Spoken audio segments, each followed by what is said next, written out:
What is up, everybody? Chris of Midlife Crisis Media here. Welcome to Recent Pickups, number 104. This is everything I've added to my physical media collection during the months of both October and November, and will also contain Black Friday stuff. Sorry it took so long for me to get on. Kind of fell asleep like an old man. And then I realized it was 7:30, and I'm like, oh, I gotta shave my head. I gotta go and gather everything up. So I was rushing. I needed to get something to drink. I needed to get my glasses.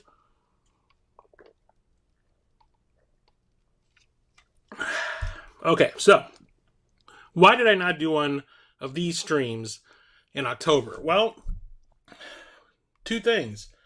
One, money was pretty tight. Usually is in October.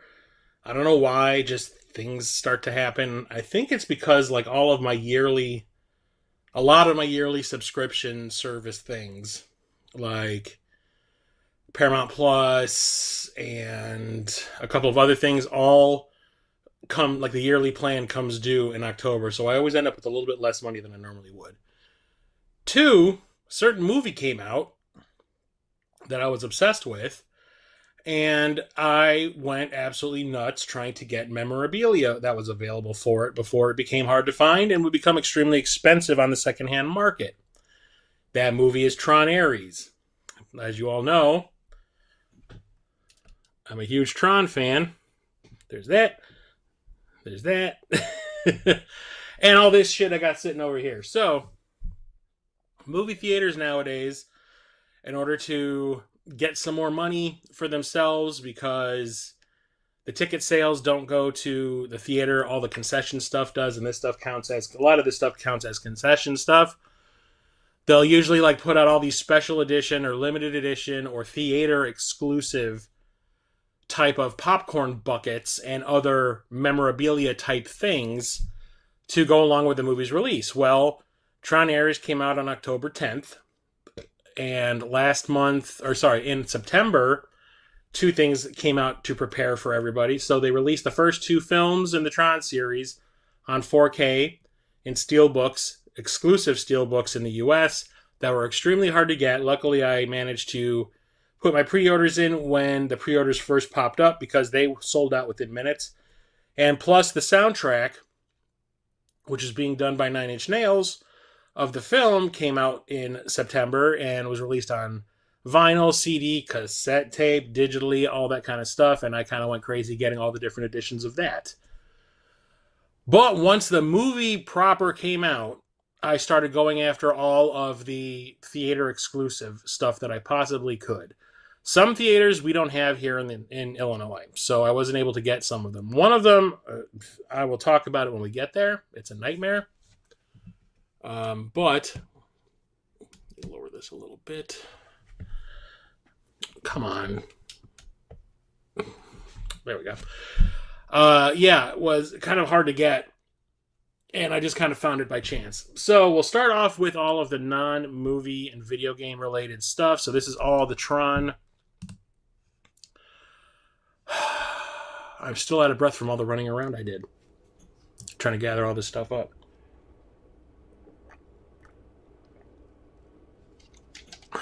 Anyway, we'll start with all the Tron memorabilia that I picked up last month and this month. And then for everybody in the chat, how many times do you think I saw the movie Tron Ares before it disappeared from theaters this past week? Let me know in the comments. Anyway, so we'll start off with, I'm surprised these came out as fast as they did. It took forever for Funko to put out like Funko Pops of the first film. They still haven't done anything for the second film, but they had some stuff come out for Ares. So we have the Tron Ares, or the Ares Funko. Yes, I now own a Funko in the likeness of Jared Leto.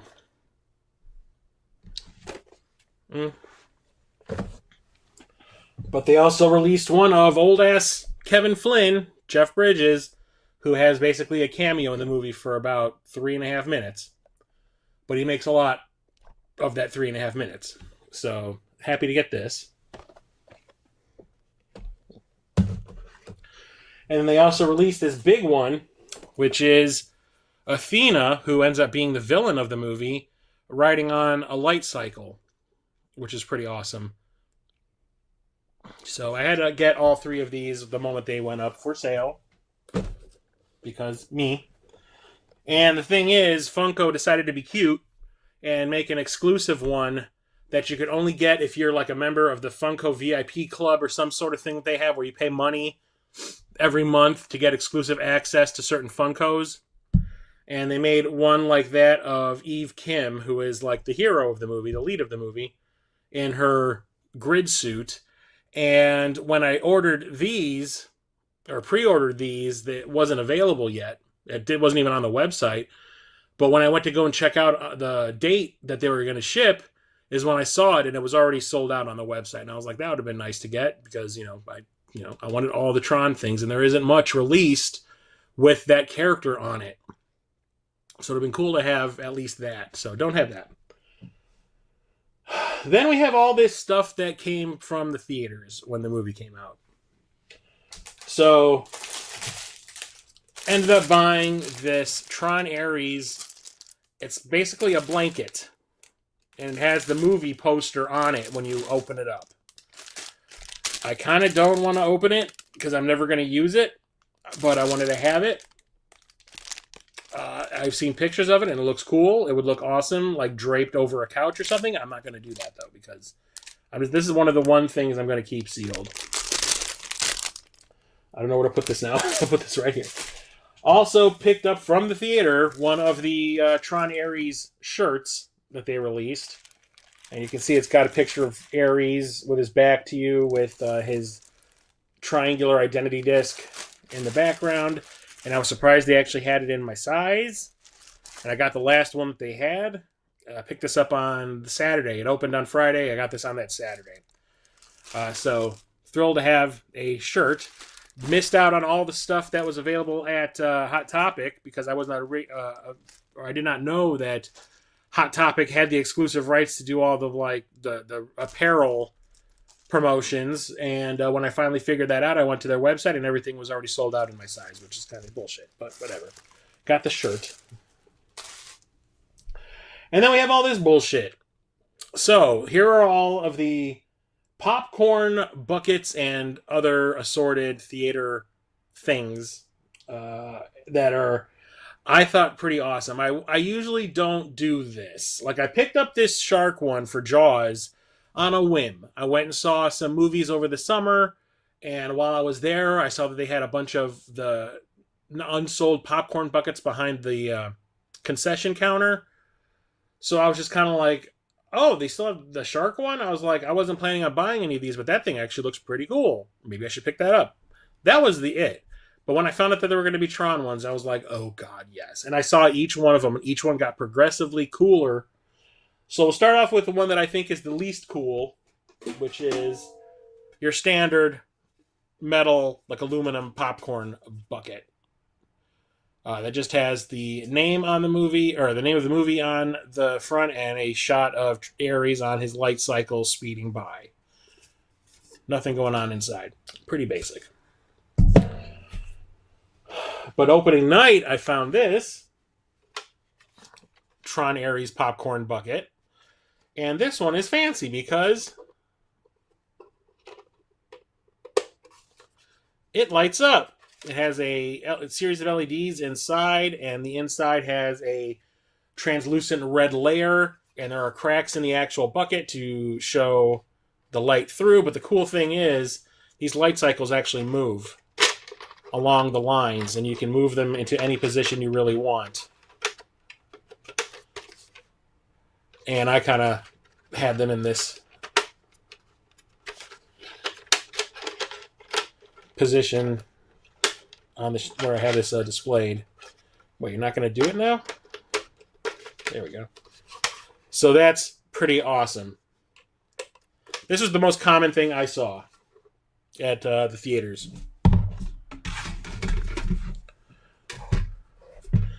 Then we have these cups. So this one I had to order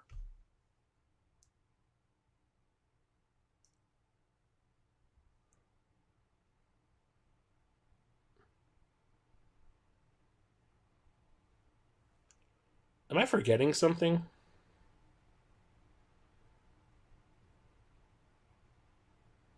I feel like I'm forgetting something.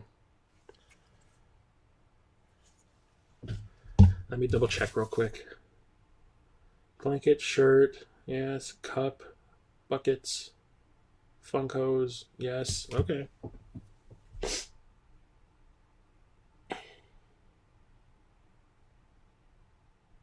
Okay, I guess this is it then.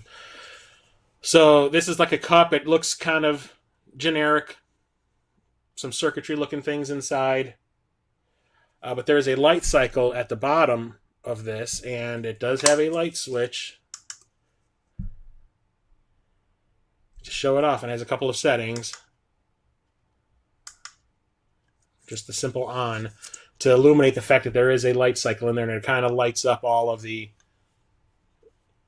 circuits and stuff inside. Let me double check my Insta real quick because I took pictures of all these things.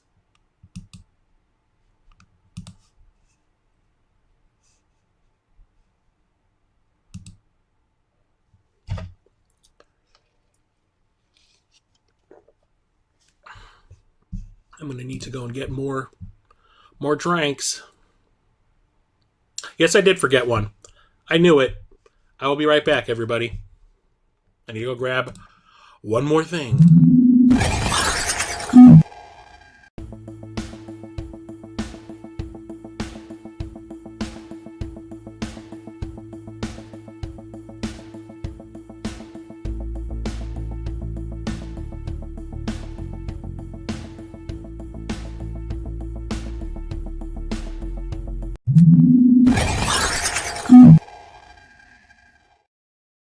So yeah, there was one more popcorn bucket that I bought. I was like sitting there going, I had one of these things delivered to my work. So I'm like, why am I blanking on what it is? It's because it's right over here. I have it. I usually have all this other stuff in my living room, dining room area, because that's kind of where the Tron shrine is. But I have this one sitting over here by my door, and it is this triangular popcorn bucket that has a clear window that says Tron, but this one also lights up. And if you look, one time, like this flashing light illuminates either the name Tron Ares or the light cycle, which is pretty cool. And it's all metal, has like circuit designs, which is pretty awesome. But the one that gave me the most problems is not this. There was also a cup that went along with the bucket that had the movable light cycles on it. And it was this triangular cup that actually has a like sippy straw come out of it. And this one also lights up at the top to illuminate it. Which is kind of cool, all these things being battery operated. I thought that was really kind of neat. So there's all that, and then there's the two that I was the most psychotic about trying to get. Managed to find this one before the movie opened. I had started to see in a couple of the Tron groups that I'm in on Facebook that people were able to pick some of these up at the theaters already, because sometimes the theaters get these promotional items, like they put them out the day that the movie opens. But then I found out last year when I went to see Alien Romulus, and I really wanted to get one of the cups that they released for it at the local Regal. And when I went and saw it on opening day, it was an early afternoon show on opening day. They had already been sold out for like a week. Like they got them a week early. So on the way home from work one day, and I think it was probably like the Tuesday before it opened, I went to my local theater on the way home, and they had a bunch of them sitting out already. So I was just like, I asked the guy at the front who tears the tickets, I'm like, can I just go over there and buy one of those popcorn buckets? And he's like, yeah, go. So I ran over and snagged this Tron Ares arcade cabinet popcorn bucket, which opens up in the back to put popcorn in. You can even see the recognizer down here with Ares or maybe even Athena standing there on the grid. And this one also lights up the marquee and the screen. And the little joystick kind of moves around too, but it's just kind of wonky. I just kind of leave it in one place. This one I absolutely had to have. I was like, if there's any of them that I miss out, that I have to have in the collection for Tron stuff, it had to be this. And I was super glad that I was able to snag it. They had like 50 of them there when I went. And I was like, okay, I'm thinking they're expecting these things are going to sell out and sell a lot. But the one that gave me the most headache is this thing. This was the one I absolutely, 100% absolutely had to get. So, when I bought the arcade cabinet at the local Regal, I asked the lady that was running the register where I bought it, I was like, do you have any of this particular one coming or in stock anywhere? When can I get it? And she's like, oh, those are on back order already. Like, they've been sold out for a while. And I'm like, God damn it. So, the movie comes out. I'm going to all the local theaters trying to find some of them. Don't find them. I find the bucket. I find this triangular cup. And that's about it on the metal bucket. And that's it. So I end up having to resort to like websites, not eBay, but there's this one, I can't remember the name of the site, but they sell like movie theater memorabilia, like the stuff that you would go to the theater and find, like the shirts, the popcorn buckets, the plushies and stuff that you see at the theaters. If you can't find it at the theater, this website, I cannot remember the name of it, that I found had them. So that's where I bought this cup and this bucket. But I could not find the other final thing I wanted anywhere. And I was really getting like annoyed. Like, I absolutely have to get this. So I found out that Cinemark, which is a theater chain that isn't really very popular in my area, there's maybe 2 around here, their website was selling them. And I was like, well, I guess this is how it's going to go. So I pre-ordered it. And this was at the end of October. It said it had a ship date of November 1st. So I go and see the movie one night at the theater by my work, after work, and this was probably like the 3rd week of the movie, or the 2nd week of the movie being out. No, it was probably like the 3rd week. And they have a bunch of them in the theater. They have a bunch of them sitting on this counter. I was just like, God damn it. Like, I just pre-ordered this damn thing, now what? So I go to the website and it says all sales final. You cannot cancel an order. You cannot return it if you buy it. All sales are final. I'm like, well, this is some bullshit. So I'm like, well, if the theaters have them now, that means that the Cinemark website's going to have it and they'll ship pretty soon. So I send an email to them. I'm like, hey, when can I expect this? It said it was going to ship on the 1st. It's now like the 14th, I want to say, when I noticed this. And I got an email back, and they were like, oh, yeah, it's scheduled to ship the week of the 13th, which was that week. And don't worry, you're going to get it. Well, I still haven't gotten it.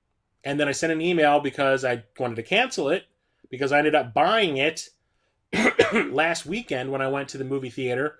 I spent a whole day there. I went and saw Tron again for the last time because it was going to go away after that week. I saw Tron, Predator Badlands, and The Black Phone 2. And they had one left for sale. So I was like, I'm never going to get that other one in the mail, I'm pretty sure. So I bought it, and then they tell me that they're not going to cancel my order. And it still hasn't shipped. And the movie's already out of theaters. And that is this monstrosity. Did not think it was this big, but it is this monstrosity light cycle. Look how big this is. It is wider than me. God damn it. And, of course, this lights up.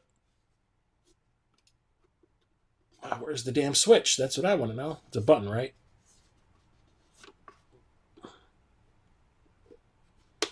There it is.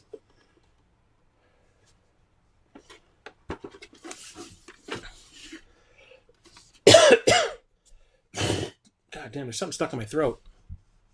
Hang on a second.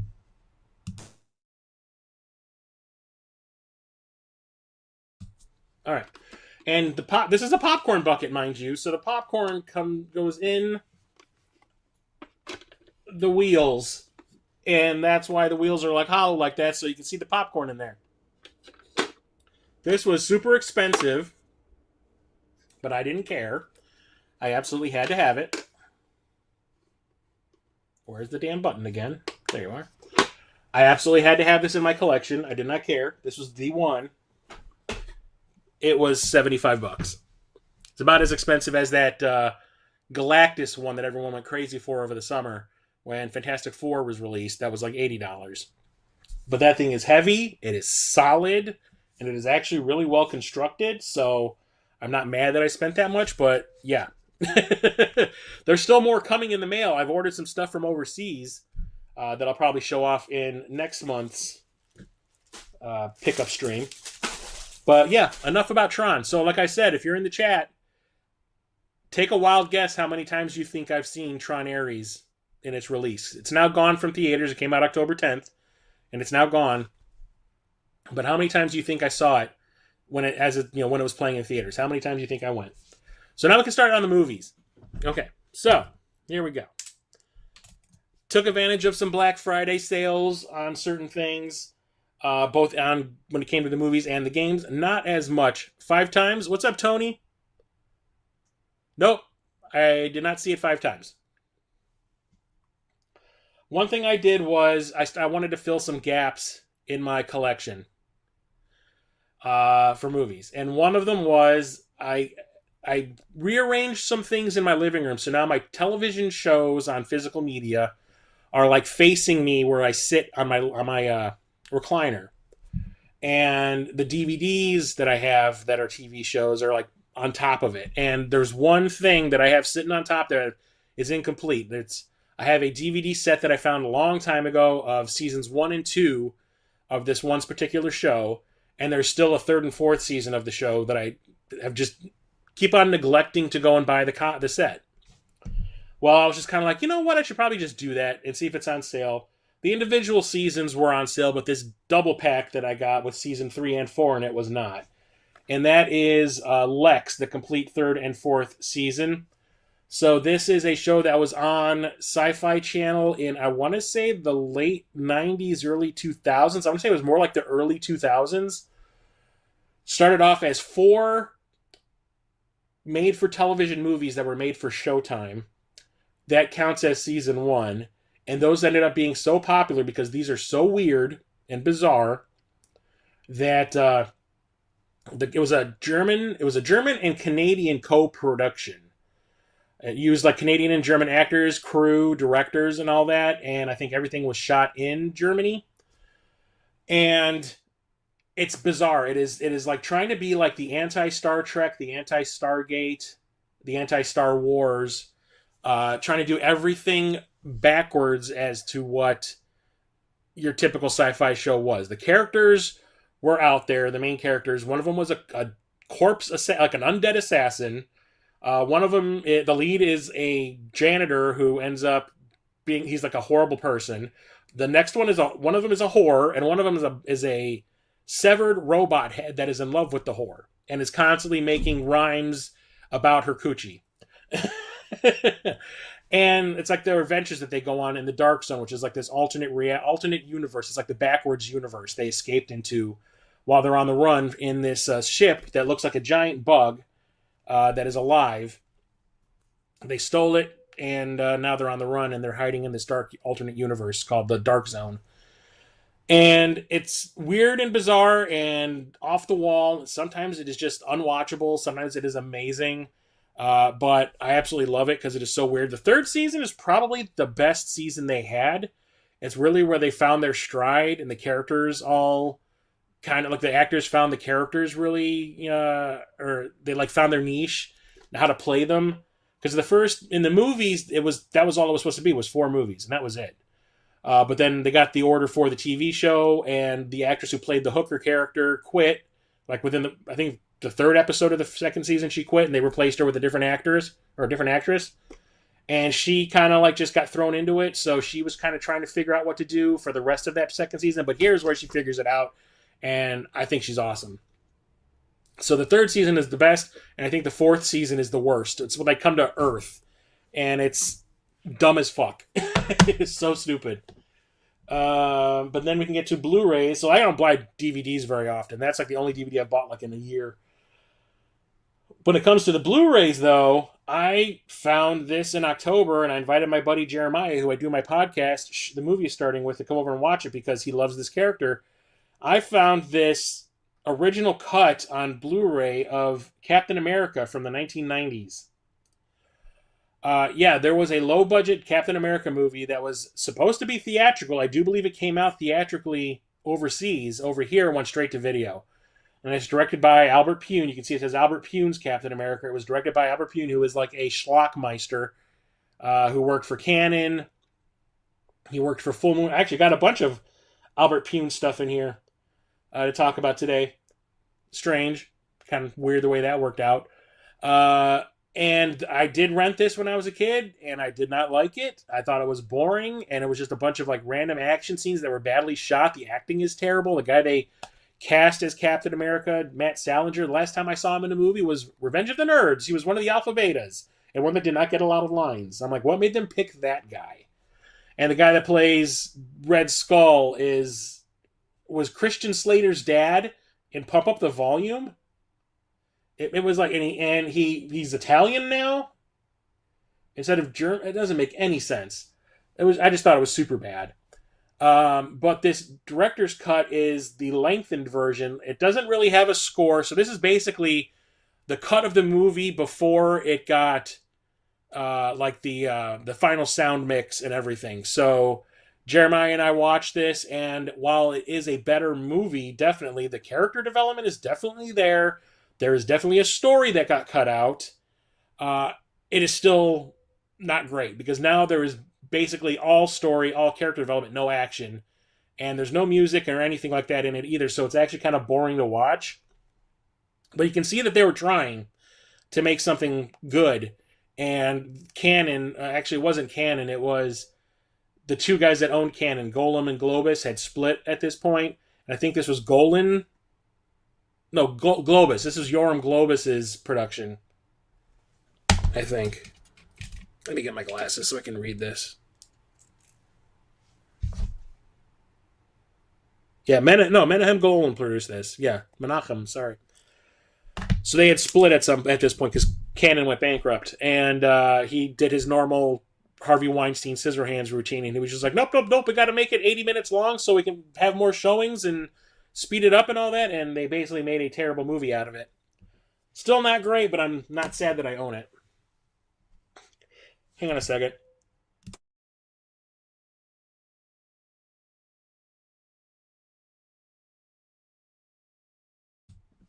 Something stuck in my throat.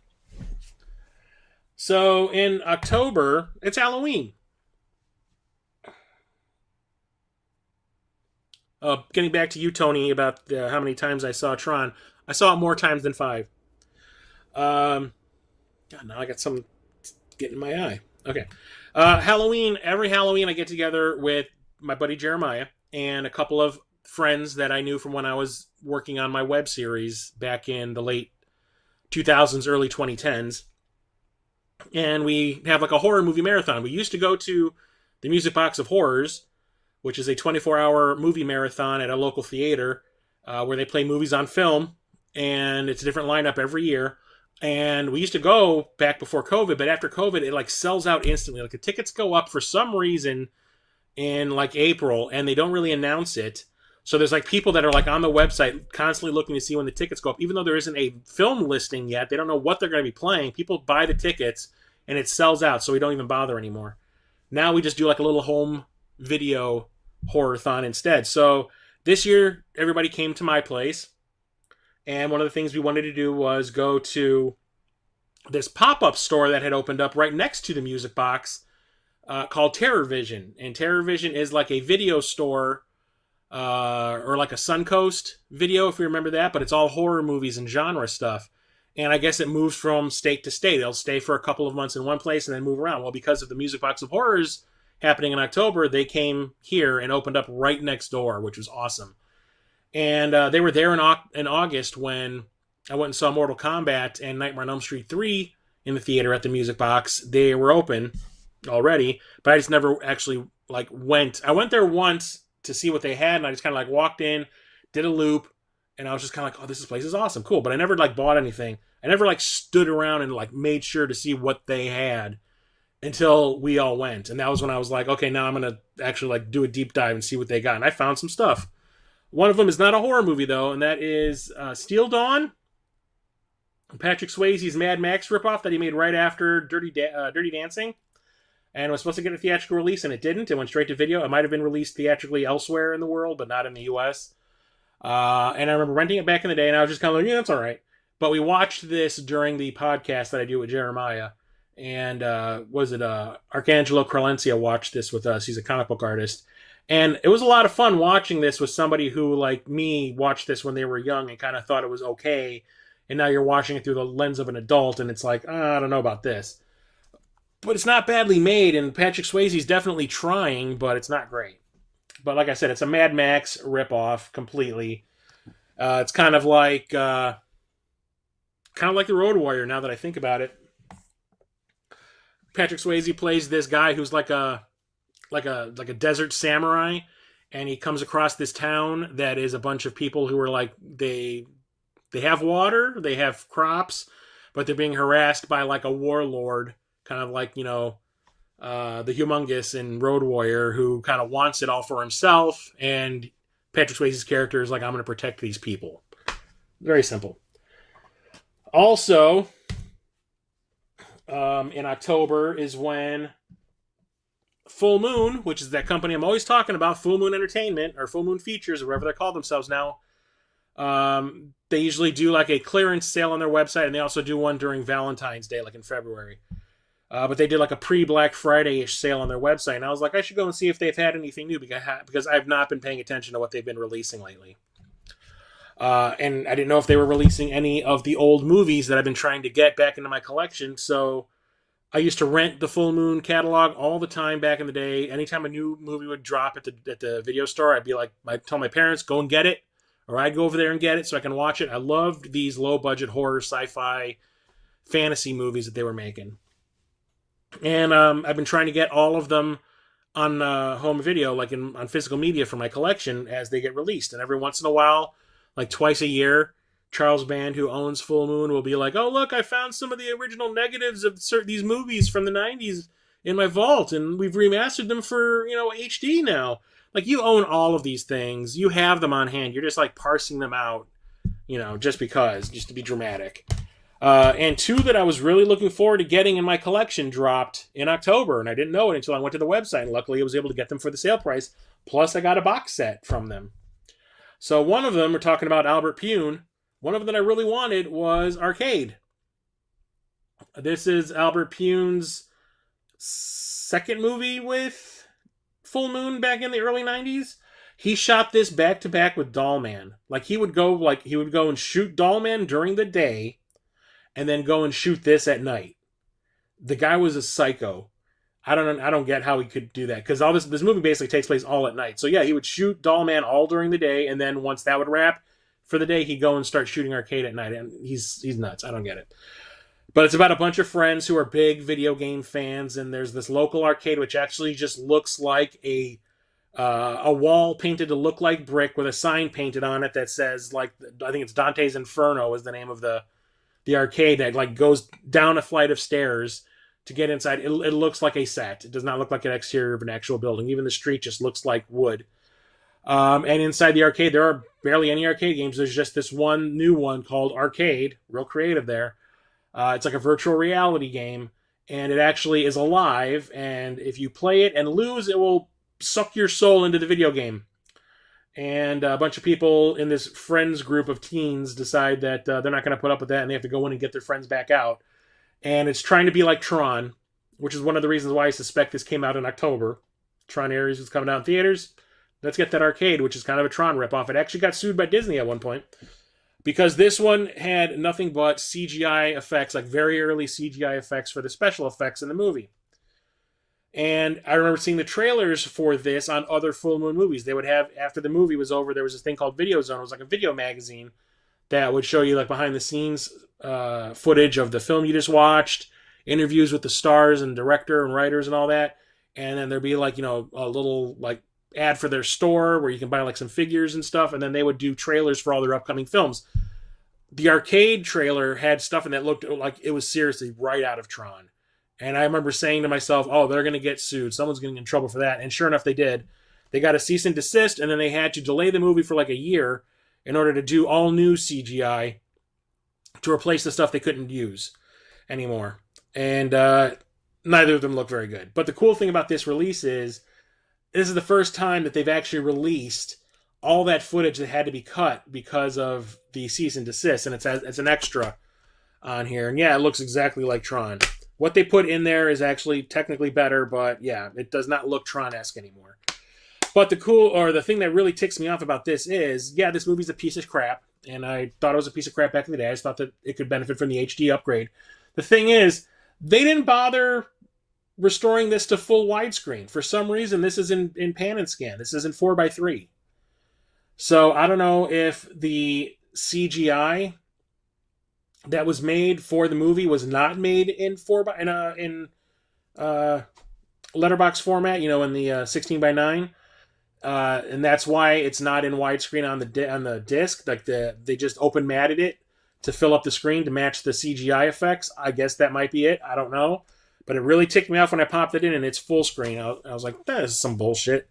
But yeah, whatever. It actually has a decent cast. It has Megan Ward, who got her start in Full Moon features. She was in Crash and Burn, Trancers 2 and 3. This ended up going to be an Encino Man. She was like Sean Astin's love interest. Did a couple of like schlocky Skinamax type things. I think she was on a soap opera for a while. Seth Green is in it. AJ Langer, who was kind of big. She was in People Under the Stairs and Escape from LA. John Delancey, who played Q in Star Trek The Next Generation's in it. And then they released another one that I've been waiting for. This was the last movie in the franchise that needed to be released on Blu-ray, and I've been waiting for it forever, and they finally released it. That is Subspecies 4 Bloodstorm. I have a 3-pack with the first 3 films, and then they released the newest one like a year ago, Part 5, which is Blood Rise. And this is the only one left. There's even the spin-off movie, Vampire Journals, available on Blu-ray, which I also own. And not my favorite. This was after the Paramount. So the thing about Full Moon was they used to be a theatrical release company. Like they were making theatrical films. That was when they were called Empire Pictures. And that was throughout the 80s.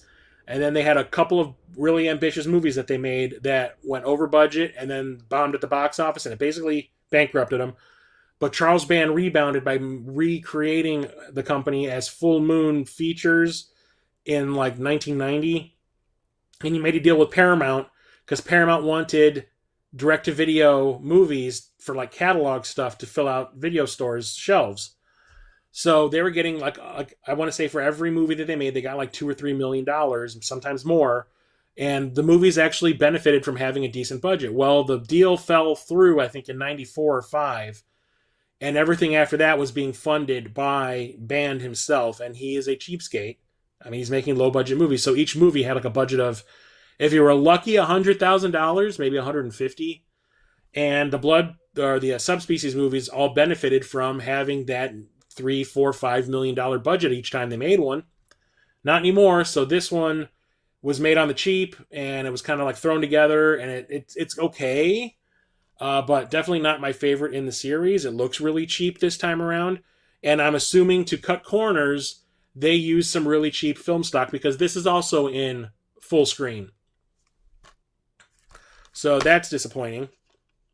I do believe that Vampire Journals is in widescreen on the Blu-ray that I have, but this one is in full screen, which is really disappointing to me.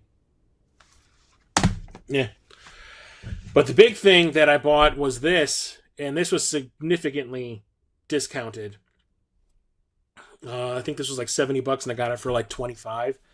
And it's this movie that they've been sitting on for decades. It was unfinished. The guy who was making it died during this production, and it just never got completed. And eventually, Band realized there was an audience for it, and he put the money in to get it completed, and then released it. And it is The Primevals. So, what's his name? David Allen, I think was his name.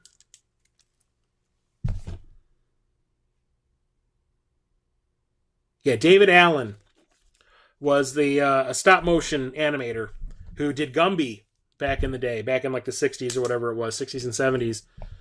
And was kind of like considered the new Harryhausen. When Harryhausen retired, like Barry Allen, that's fucking the Flash. I just said his name. David Allen kind of like took over the mantle as being like the go-to stop motion guy for like low budget stuff. And he did all of the Full Moon movies that had stop motion in it. The Puppet Master movies were him. Dollman, I think, had some of his stuff in it. Robot Wars, Robot Jocks, anything that was stop motion in a Full Moon movie, it was David Allen. Well, he decided that he was going to make a movie that was nothing but stop motion, and this was what it was, The Primevals. But the only thing was he died before they could finish it, or before he could finish it. So it's been sitting around since like the mid-90s. So this has 3 discs in it. I don't remember what they are. Okay, so the first disc is just The Primevals. I haven't even seen these movies, so I don't even know what they're about. I can read you the back. It just says, deep in the Himalayas, a group of Sherpas subdue and kill a towering humanoid creature. Its remains, including a brain that appears to have undergone some kind of surgery, wind up under the supervision of Dr. Claire Collier, who believes it to be one of the legendary Yeti. Joined by her former student, Matt Connor, a longtime believer in the creature's existence, a big game hunter, Rondo Montana, who's Leon Russum, who was in The Big Lebowski, and others, Dr. Collier leads an expedition into the mountains to track down more abominable snowmen. Their trek results in an encounter with a tribe of primitive hominids, which in turn leads to the far more frightening discovery of beings they never could have expected or imagined. Okay, so the first disc is The Primevals, which is, I'm assuming, is the original cut. Second disc is the David Allen version. Okay, so it says, experience the magic and myth of The Primevals like never before with this bold alternate edit. When stop-motion effects wizard David Allen passed away during post-production of The Primevals in 1999, so this was the end of the 90s, former Allen associate Chris Endicott, who worked on Avengers Endgame, finally completed it in 2023 while also attempting to assemble a director's cut of the film. Using storyboards, raw footage, and other archival materials, the special alternate version of The Primevals offers a more expansive take on the story, the one that gives viewers a fascinating look at Allen's original vision for the film. Okay, so the original, the Primevals one is the one that is just unfinished. The David Allen version is the one that this guy went and finished. And the third disc is called Lost to Time.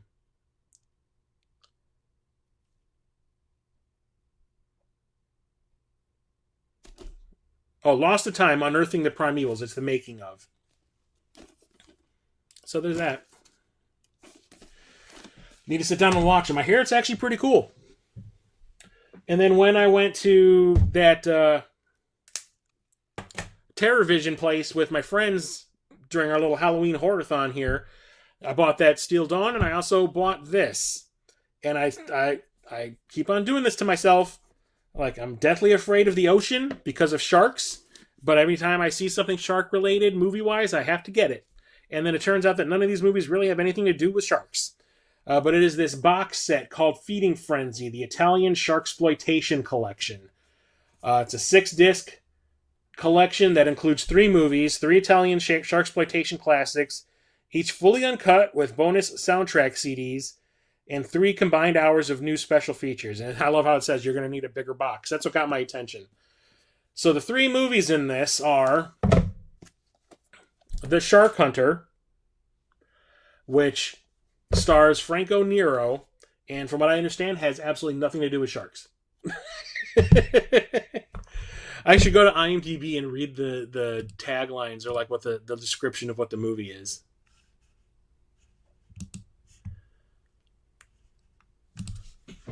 Shark Hunter.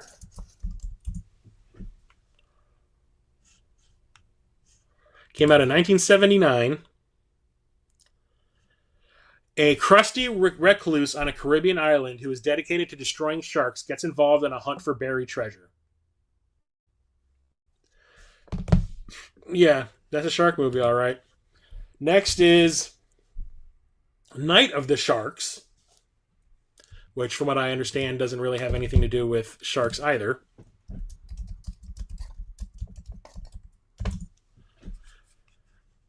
Came out in 1988. David must fight for his life against the gangsters who killed his brother for a CD filled with proof of their illegal activities. When David gets possession of the CD, they go down to Mexico where David lives as a shark hunter. Who will get David first, the gangsters or the shark? It's a gangster movie with sharks in it. But it's not about sharks.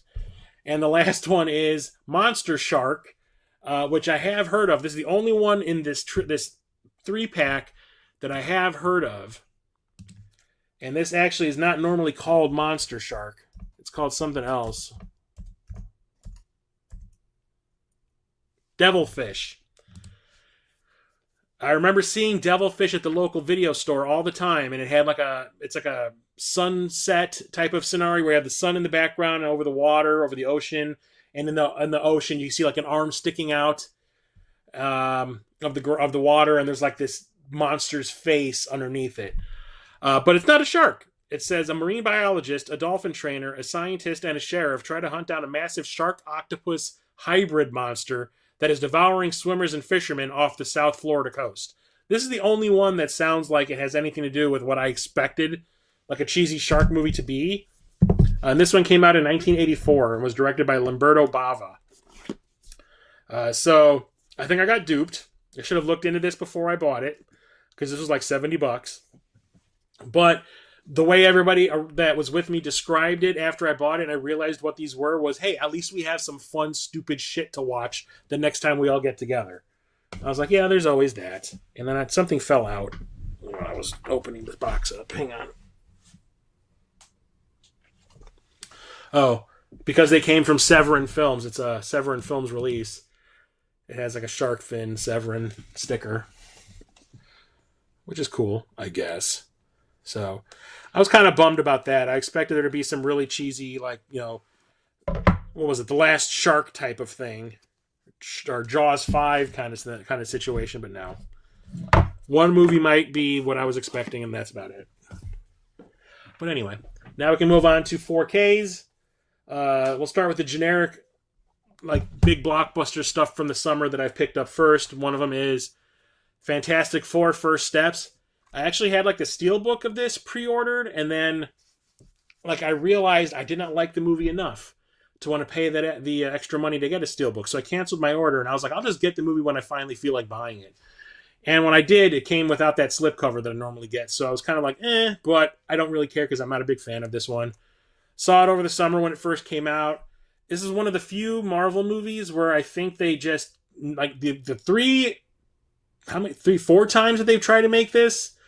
So we had the one that came out in the 90s from Roger Corman that never actually got released, but kind of got bootlegged around. They have that. They have the 2 Chris Evans ones that came out in the 2000s, and then this. Oh, and then the one that came out in the 2010s that was like the reboot with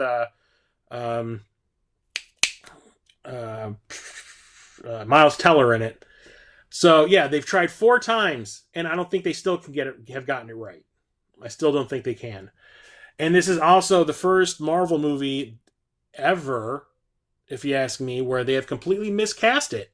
Usually I think they're dead on with the casting, but here I don't like Pedro Pascal as Mr. Fantastic. I don't like Joseph Quinn as Johnny Storm. I don't like Eben Moss, was it Bacharach or whatever, as Ben Grimm. And I definitely don't like Vanessa Kirby as Invisible Girl. I like Vanessa Kirby just fine, but she did something to her face. She got some kind of surgery done because now she looks weird, and now her eyes look huge and all that. I think she looks really weird. I do like Julia Garner as Shalabal, the Silver Surfer that's in the movie. I think she's great. I'm glad that they didn't try to redo the whole Silver Surfer thing from the Rise of Silver Surfer movie they made in the 2000s and brought the female Silver Surfer in instead of the male one. I thought that was fun. And I definitely liked Ralph Ineson as Galactus. He's perfect. That voice of his, I can't picture anyone else. But when it comes to the actual Fantastic Four, I don't like any of the people that they cast in these parts. For some reason, they make the Thing, like with Eben Moss Bacharach's voice, they make him sound like he's trying to be sexy. I don't get it. I don't understand. But yeah, I just don't really like it all that much. I did not enjoy myself watching it. I don't think it's terrible, but it's definitely one of the lesser Marvel movies for me. And then there's Mission Impossible: The Final Reckoning. The final, last Mission Impossible film ever, I think. I hope. Just kind of ended it now. Or just end it. Like, let it go. Tom Cruise, you're getting old. You're going to kill yourself. This is a direct follow-up to the one that came before, which was Dead Reckoning. This was a two-part movie that was supposed to have been just split in half, but because of COVID, they ended up having to cancel this one being filmed back-to-back, so they just focused on the first one, and they said we'll worry about the second one later. And this one is not nearly as good as Dead Reckoning, if you ask me. The first half of the movie is really long, really drawn out. Nobody seems to know how to act in it. Like, everybody just is deadpanning. Everyone is just, like, emotionless. I don't get it. I don't know what the hell was going on. Like, Tom Cruise is made out to be freaking God in this movie. Like, everyone is like, you're the only one that can save us, constantly, over and over again. You're our savior. You're gonna save the world. Blah blah blah. But then once the last half kicks in, where he finds the submarine, or Ethan finds the submarine, that from that point on, it is like these really awesome, well-made, well-thought-out, expensive set pieces back to back that are rad. And the second big set piece is him hanging off a biplane while it's like doing loops and flying all over the place, and it's nuts. It's good, don't get me wrong, it's good, and I'm kind of glad it's over, because I was like, how many more of these can we make? Because, like I said, this one just feels really drawn out. But I like it. It's fine. It's fun. But it takes forever to get where it's going. And it also has the same issue that I had with Matrix Resurrections, where they kind of relied heavily on going back to the well and like reusing footage from all the old movies and stuff like that. So they're constantly calling back to all the old films and showing clips throughout the whole first half of the movie. I was just like, can we just like move on and get I mean, I don't care if the movie's an hour and a half long. Just can we move on? I got two from Kino Lorber, which is one of the boutique labels I love. One of them was a Black Friday pickup, and one of them was a pre-order that came out, I do believe, in October. And that the Black Friday one was Death Wish 3. So one of my little collecting goals when it comes to movies are get all the Full Moon stuff, get all of the Roger Corman stuff, and get all of the Canon Films stuff that's out there. And Canon Films decided that at one point they were like, oh, we're going to try to make some more higher budgeted films. So they bought the rights to Death Wish. So Death Wish 1 and 2 came out, I think, through Universal or Fox or something like that. And the second one didn't do too well, so Canon bought the rights to make a third one. They made a fourth one also, and a fifth. This one is the one that I have watched with Jeremiah on my podcast twice. We watched it with him on the old version of my podcast when it was called Van Damme That's Good, and we watched it with him now with, I think the guest was his buddy Caleb, his college friend Caleb, for The Movie Is Starting. And it is super cheesy. It has some of the worst acting and like line deliveries in the history of film, and one of the dumbest endings ever. But it's, I think the only thing that's memorable about this is Marina Sirtis, who played, Deanna Troi on Star Trek The Next Generation, gets topless in here. And the only thing is when that part happens, it's not exciting to see happen because she's getting assaulted. And I hate that shit in movies, but for some reason, like filmmakers back at the end of the day, they just wanted to throw that in every freaking movie they could. I don't know if it was some kind of weird fantasy thing going on or some fetish they were playing out, but especially this guy, Michael Winner, who made all these Death Wish movies. Like, he puts it in everything he makes, and it's like, God damn, dude. But the one that I pre-ordered is Dust Devil, which is directed by Richard Stanley, who is the guy who made Hardware, and Hardware is the movie that made me want to be a filmmaker. This was his big follow-up movie, and it got effed over by the Weinsteins. Richard Stanley is from South Africa, and he was making an urban legend, a South African urban legend type of movie with this, about this drifter who is actually like a demon who goes around like killing people and stealing their souls, and then he finds a woman who he's interested in, and she finds out what he is, and she tries to put a stop to him. And it was really arty and interesting, and ended up getting I think awards at some film festivals. And then the Weinsteins bought it at one of those festivals and then cut it to shreds and released it on home video. They skipped theaters and went straight to video with it. And it got cut down from how long?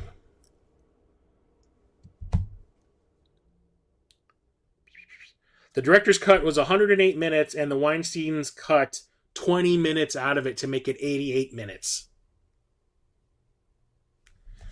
And the movie made no sense. So when I rented it back in the day, I was like, what the hell?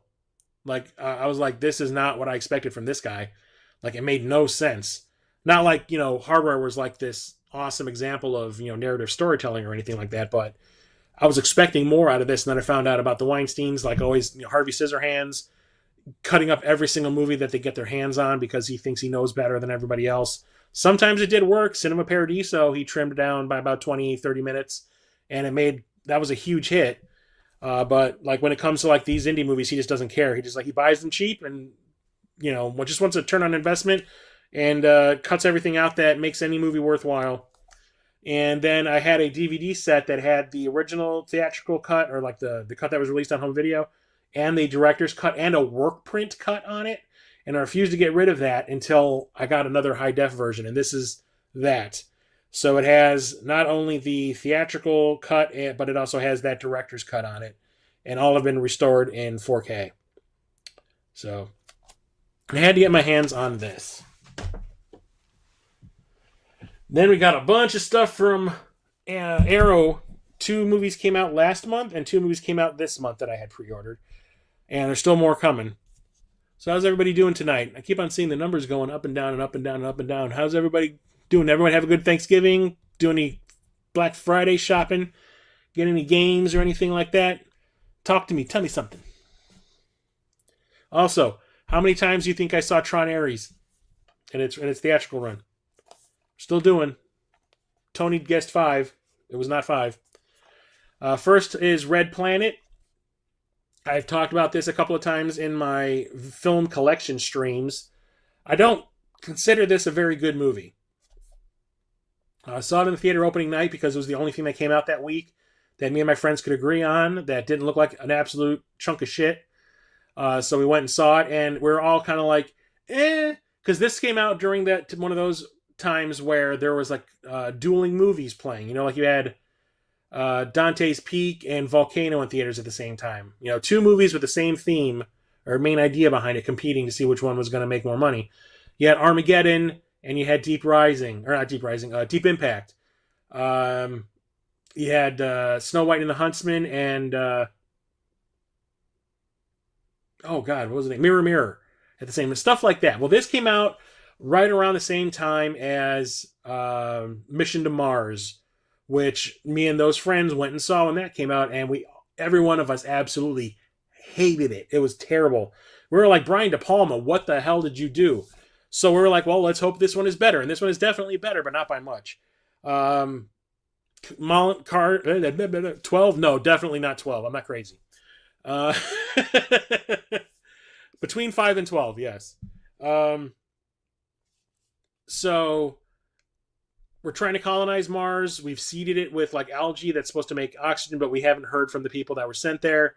What happened? That's what we want. That's what the big thing is. So we sent another mission to Mars to find out what's going on. It's Val Kilmer, Carrie-Anne Moss, Tom Sizemore, Troy, Benjamin Bratt, Simon Baker, and Terrence Stamp.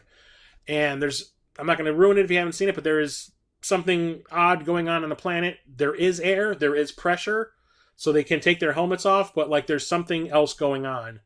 And at the same time, when they crashed on the planet, they had a security robot that looked like a dog. It was like a metal dog that they were bringing with them for like security, like in case anything was there that took out the original people that were there to colonize. They needed some kind of protection, and it got damaged in the crash, and now it is hunting them at the same time. Hey, welcome, Billy Beers. Good to see you. I'm glad you could catch the stream. But the thing that I remember the most about this is the soundtrack. The soundtrack is by Graham Revell, and it has one of, I think, the single most amazing pieces of music I've ever heard in films. And it comes right at the end. Val Kilmer's trying to get off the planet. Carrie-Anne Moss is trying to save him. And there's this orchestral piece of music that has like a choir and everything. And it is super fucking awesome. I even talked Peter from Waves and Games into tracking it down. And I think that's the whole thing that makes the movie for me, is that scene. I can't wait for that scene to hit because I love that piece of music. It's a geeky, stupid thing, but that's just me. And it has a decent amount of extras. I watched a couple of them when I watched the movie when it first showed up. The other one I ordered because I have not seen it in like two and a half decades, I want to say. I haven't seen this in probably 25 years. I think the last time I watched this was when I was in my mid-20s. And I remember really liking it, but I didn't remember a whole lot about it. But I liked the guy who made it. I liked the star. So I picked it up, and it was not super expensive. And it is Outland, which came out, I think, in 1981. It was like one of the big summer movies that came out that year. Directed by Peter Hyams, who did 2010, like the sequel to 2001. The Relic, Sudden Death, Running Scared, Capricorn 1, Time Cop, probably my favorite movie that he ever made. And yeah, it's a mining operation on, what is it, Io? Yeah, on Io, one of Jupiter's moons. There's a mining operation. And Sean Connery is the sheriff, basically, who's in charge of the law there. And a bunch of people keep on like committing suicide in really weird ways. Turns out there's a drug that's going around the station that the guy who is the foreman is passing around to make people work harder and make more money for him. But the side effect is if they take too much, it makes them go psychotic and they keep killing themselves. And the sheriff takes it upon himself to stop the flow of the drug. And it turns into a Western in outer space. And it is basically High Noon in outer space, and it is pretty awesome. The funny thing is, I didn't really notice that when I saw it back in the day, because when I was watching it this time is when I really started to notice it. The door to the sheriff's office are saloon doors that swing open like that. And I was like, okay, this is totally awesome. There's a shootout at the end in outer space, which is rad. It's really, really fun. I like it a lot. And Sean Connery is really actually pretty good in it. I like it a lot. It has a decent amount of extras also. So, pleasantly surprised, and I'm glad that I picked that up. And then the two limited editions that showed up from Arrow are two that you can tell that these people are really starting to ramp up their game when it comes to the movies they're buying. Like, Outland isn't like a huge. It wasn't a huge hit. It was a hit, but it wasn't a huge hit. But like, it's not fondly remembered. I mean, people don't talk about it. People don't really talk about Red Planet all that much. So these are the kind of movies I expect these boutique labels to get to license to make releases of. But now they're starting to really get some big name movies like The Mask. When this showed up on their website, I was like, "Holy crap!" Like they've really, I guess their other releases are selling really well, so they're using that money to license more and more popular, well-known titles. So we got The Mask here. Slips open. You got that on the front. You got The Mask on the back. Comes in on one of those hard cases. What's up, Kiwi? How you doing? You got the movie here. Comes with some postcards, or like lobby cards.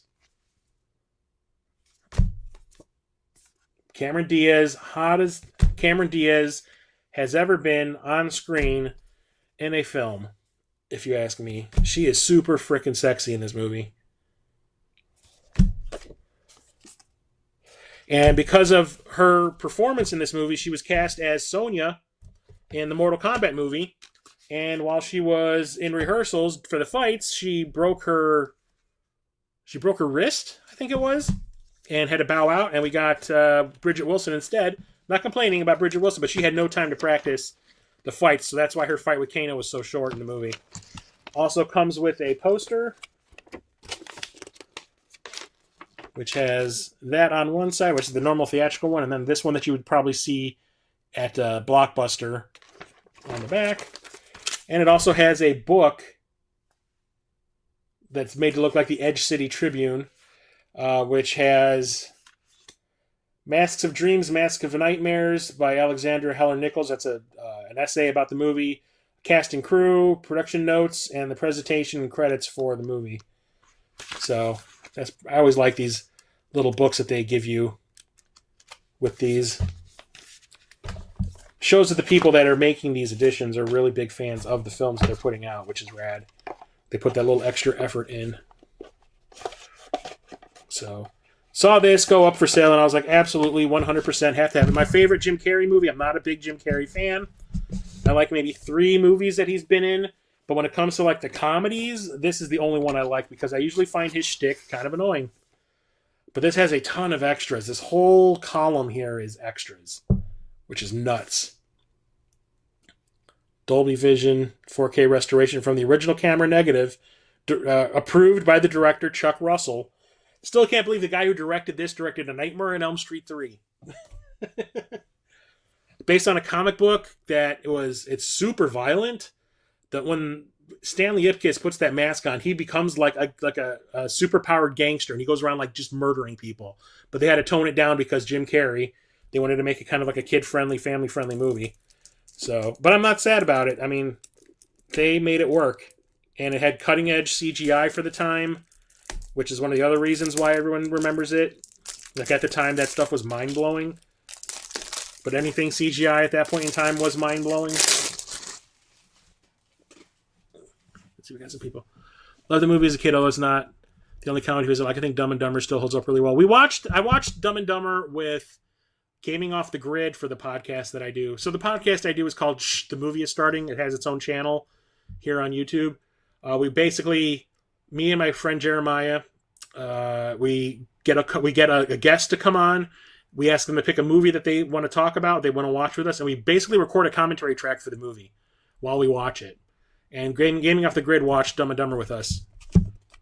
Got the Mask 4K, also a great package movie. Just watched it fully for the first time. Nice.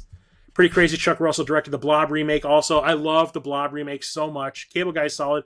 I'm not really a big fan of the Cable Guy. I mean, I like what they were doing with it. I don't think they pull it off very well, but that's just me. I mean, don't get me wrong. I do like his more serious movies. I think when it comes to like Carrie, the comedy I like the most is The Mask. When it comes to his dramatic stuff, I really like Truman Show, which I think is kind of half comedy, half drama. And I really like The Majestic. But that's about it. The other big limited edition they released is John Carpenter's In the Mouth of Madness. Arguably one of John Carpenter's best films, if you ask me. This is the third part of his Apocalypse trilogy. Started off with the remake of The Thing, continued with The Prince of Darkness, and ended with this. So it was like the apocalypse, like the end of the world, brought about by three different types of things. Like one was alien, one is like religious, theological, and this one is by like another dimension. Because this one is very H.P. Lovecraft coded. Never seen The Majestic or Man in the Moon I thought was okay, but it's just him doing impersonation. I mean, I wish he didn't try to impersonate. Oh god, I can't remember the guy's name now. Andy Kaufman. I wish he didn't try to impersonate him. I wish he just tried to play a character. But it's really distracting him trying to like actually do as close an impersonation of him as he possibly could. I like both, man. I like Fog and Mouth of Madness. I think I probably watched The Fog the most, but the one I think is the better made movie is definitely this. But In the Mouth of Madness came out in the mid-90s, and this boosted John Carpenter back up again. He had he had Halloween, Escape from New York, The Fog, and then he did The Thing, and The Thing bombed, and it basically ruined his career for a little bit. But luckily, he kind of bounced back by doing Christine, and then he started to build his credibility up again, and then he did Big Trouble in Little China. That bombed. That dropped him back down again. Started to do some stuff that was getting him notoriety again. Did Memoirs of an Invisible Man, which is a super expensive movie, and I'm surprised they gave it to him because that was cutting-edge digital effects at the time, and that bombed hard. And he had to start building his credibility up again, and this was the movie that put him back on the map when the horror people, especially me, and he kind of like plateaued, and then he did, I want to say, Vampires kind of was like where it started to go back downhill, but when he did Ghosts of Mars, it went like that. But In the Mouth of Madness is like an H.P. Lovecraftian horror movie about like what is reality. A novelist who basically is writing like a Bible for like otherworldly beings to take over the world, and it has basically taken over all the readers. Like they're all obsessed and crazed and are starting to turn into monsters and stuff. But the author goes missing for his recent book release, and insurance investigator, which is Sam Neill, and I think it was his publisher, go looking for him and find him and find it, like he is living in a town from one of the novels, and the novel is coming to life. It is really trippy, really bizarre, but it is so well made and so well acted and like really well thought out. Like it is like truly effective, and I absolutely loved it. I saw it in the theater with a bunch of friends who are also John Carpenter fans, and we walked out. We were like, "Is that the best John Carpenter movie?" Like we were like, I mean, Halloween is still a classic, but I mean, did this beat Halloween? Here's the new artwork they commissioned for the release. But here's what I think is awesome. This is the cover of the newest book that is in the movie. And that's Sam Neill basically running from the monsters. It's like showing you that reality is starting to bleed, or the book is starting to bleed into reality. Definitely by Mouth of Madness, yes. And it comes with another one of those novels. The Poetics of Oblivion. It has a ton of essays in here. It's the end of the world as we know it. Once more into the breach, the many misshapen adventures of Sam Neill. If life were like the movies, and the Mouth of Madness is a self-induced hallucination. God is not a hack horror writer. Is the name of one of them. Yeah, God is not a hack horror writer. I absolutely love it. I think it still holds up. It is still effective. And like I said, it is super well made. The soundtrack is fantastic. It's kind of like John Carpenter was like, you know what? What if we did a metal score for my newest movie? How about that? I haven't done one of those yet. So absolutely thrilled to have this. And Criterion Criterion Collection does like a sale twice a year where they discount everything that in their catalog, complete everything in the catalog gets discounted severely, like by half. And because of Black Friday is when they tend to do it. So I didn't really feel like, I mean, there's a bunch of stuff I want, don't get me wrong. That's in their back catalog that I still want to buy. I'll get it eventually. I just didn't want to go crazy and buy everything. But I decided to buy two. One of them is The Breakfast Club in 4K. I had their Blu-ray release of this, but naturally I would rather have it in 4K because I'm trying to upgrade everything. Not my favorite of the John Hughes movies. I know a lot of people think this is like the best movie. Excuse me, I got the hiccups out of nowhere. A lot of people think this is his best movie by far.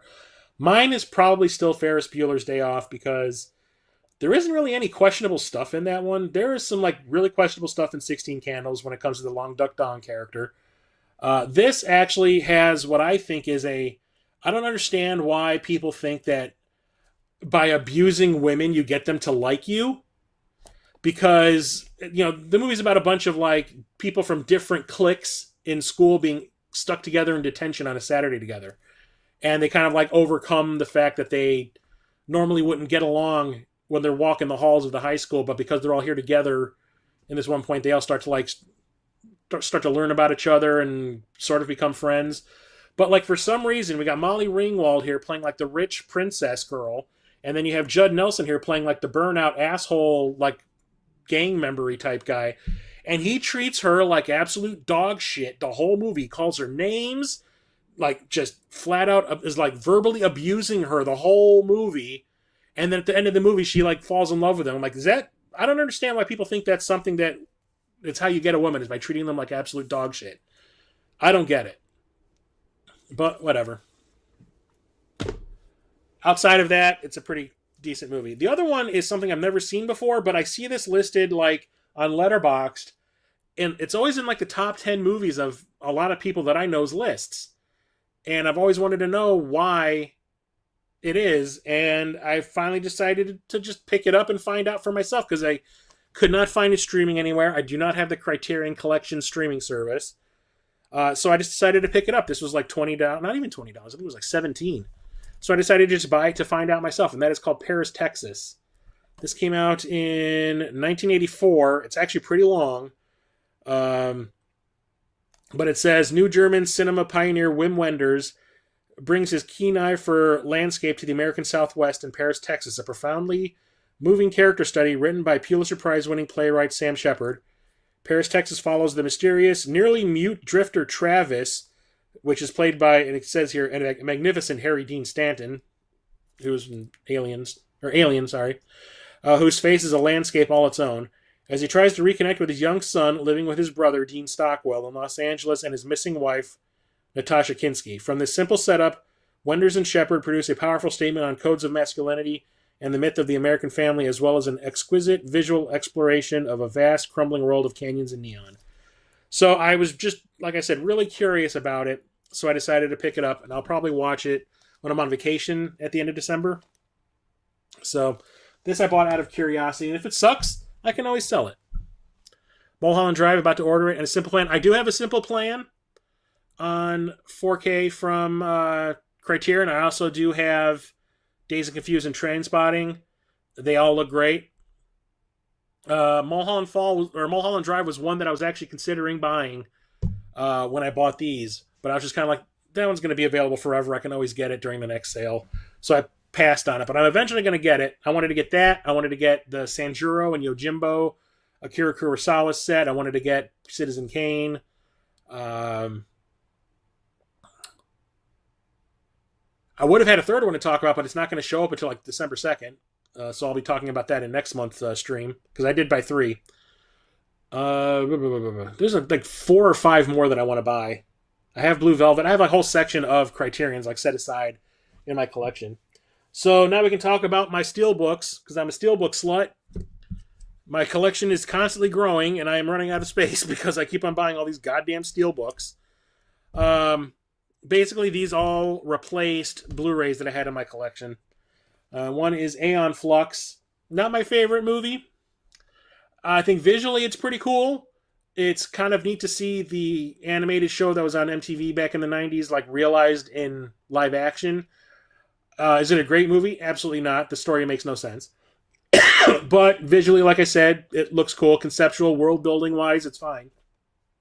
And it's got Charlize Theron in a really tight outfit, so I'm good.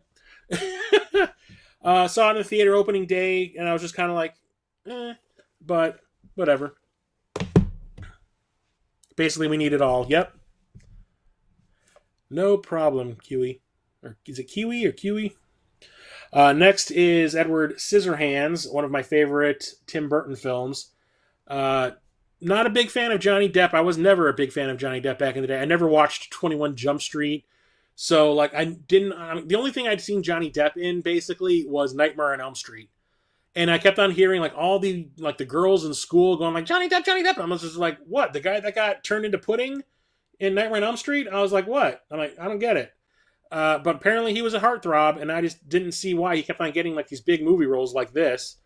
And then you watch the movie, and I'm like, wow, he's actually a pretty good actor. Like, who knew that he's on this, like, shitty, teeny bopper show on Saturday afternoons, and, like, he actually had something like this in him. Like, it's funny, it's dramatic, it's, like, got some, like, Batman influences. It's got, like, the whole dark, everything's in shadow all the time when you go to that castle, but when you go to the suburbs, everything's, like, pastels and shit.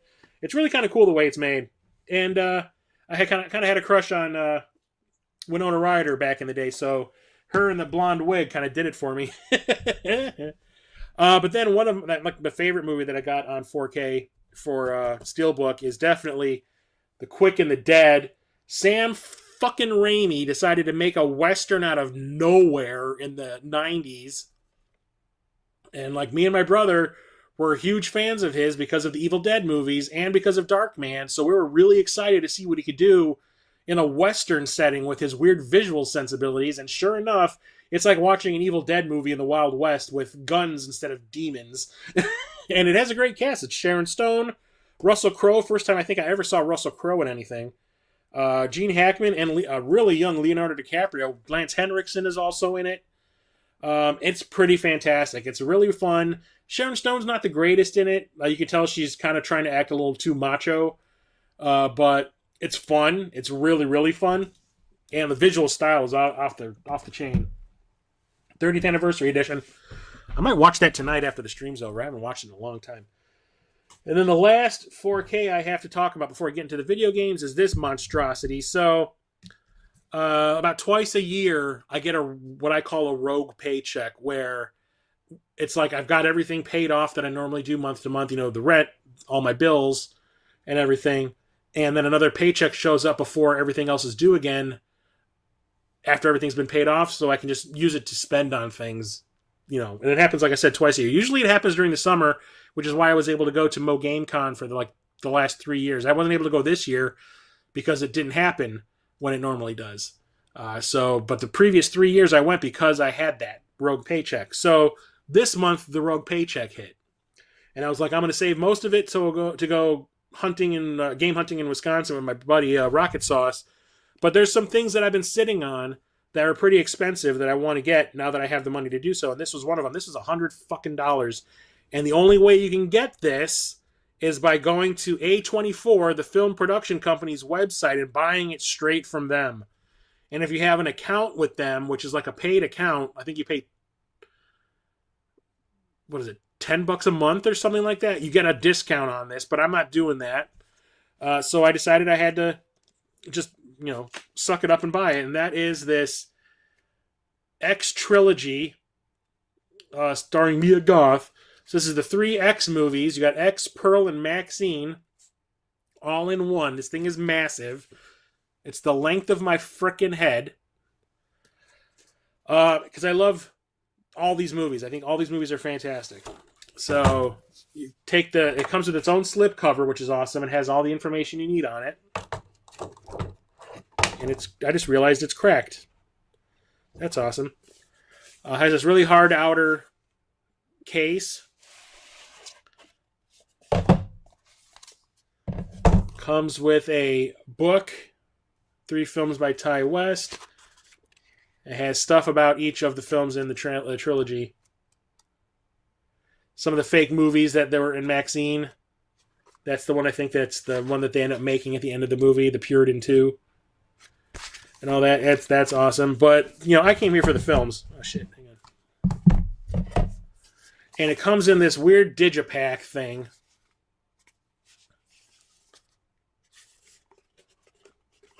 Open it up. That'd be great.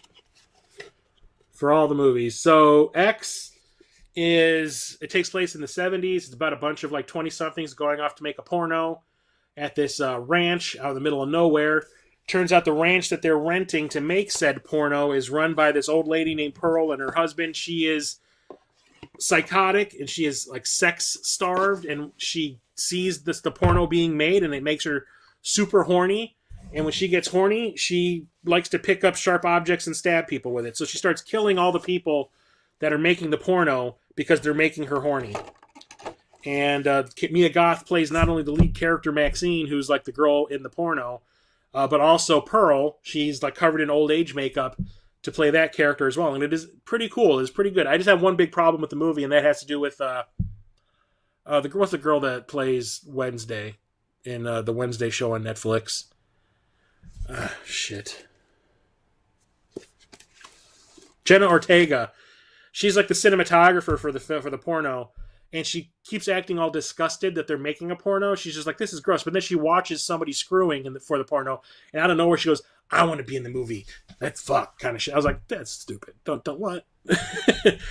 Pearl is a prequel about the old lady from the first movie, played by Mia Goth when she's young, and about her killing for the first time and realizing she does have a problem. And it's kind of shot like The Wizard of Oz, and it's everything is super colorful and pretty and all that, but she's doing horrible things. And it's my favorite of the 3. I like it a lot because it's basically watching one person's psyche unravel, and I think Mia Goth knocks that shit out of the park. So I saw X on home video. I rented it digitally and watched it, and then the next day Pearl came out, and I went into the theater to see Pearl, and I was like, that was amazing. But I completely skipped out on the third movie, Maxine, which is a sequel to X, where it takes place a couple of years after X, and now it's the 80s, and Maxine is in Hollywood trying to get into films.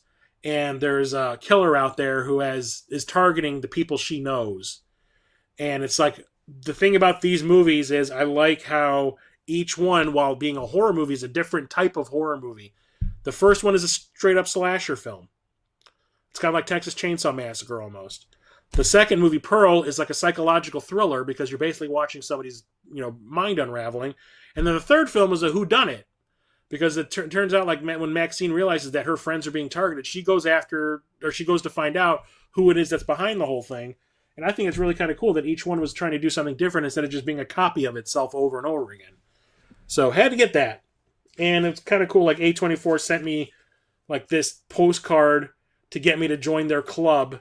It has like a QR code on the back I'm not going to show. And they even shipped me the receipt in like this branded A24 like slip. Which I thought was kind of strange. I'm like, you guys are trying to be fancy. So now we can move on to the video games. God, I've already been talking for an hour and a half. Holy shit. So, I had to talk about all that Tron stuff at the beginning. So no one's guessed how many times I've seen Tron Ares in its theatrical run. So, let's see. At the beginning, Tony said 5, and then he guessed 12, and I said it's definitely between those two.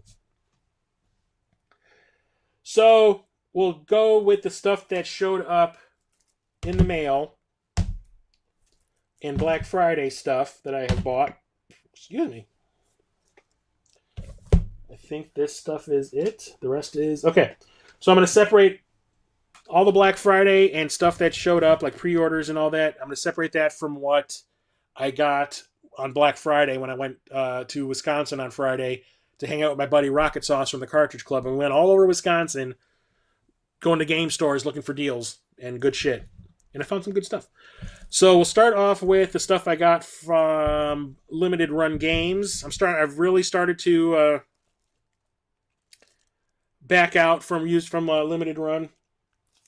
I used to like buy everything, and now I'm very selective about what I pick up. I actually just cleaned out a good chunk of my PlayStation 4 collection because number one, I was running out of space. And number two, I was sitting there going like, I have been sitting on a lot of these limited run games that look the ones that were released like at the very beginning of their existence. I've been sitting on some of these for so many years and I've never even opened them. If I haven't played them by now, I'm never going to play them. So I cleaned out about 100 PS4 games from my collection. And I got a ton of credit at my local game store and I bought some cool ass stuff with that credit.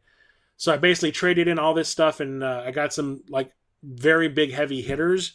But when it comes to modern day limited run, I'm very selective. So I've only gotten 3 things here, and they're all basically the same kind of thing. So I kind of went on a shooter kick, and I got the Toaplan Arcade Collection Volume 1 and Volume 2. So these are arcade, shoot 'em ups or shmups, like bullet hell style shmups, compilations. So, Volume 1 has Tiger Heli, Flying Shark, Twin Cobra, Fire Shark, Outzone, Fix 8, Dog Yun, and Batsugun. I really wanted to get Batsugun. So, they're all like bullet hell arcade shooters, which I love. So, definitely had to get that. And then Volume 2 has Slap Fight, Truxton. Hells yeah, definitely want to play the arcade version of Truxton. Hellfire, Twin Hawk, Zero Wing, which is where All Your Base Are Belong to Us came from, Vimana, Truxton 2, hell yeah, and Grindstormer, which is probably one of the most expensive games on the Genesis, and also is probably one of the ones that is most prone to breaking. There is like a piece that will always break off on these carts because they were super cheaply made and will make it so you cannot play your cart. So this is the best way to get a copy of that game to play it. So definitely had to get these.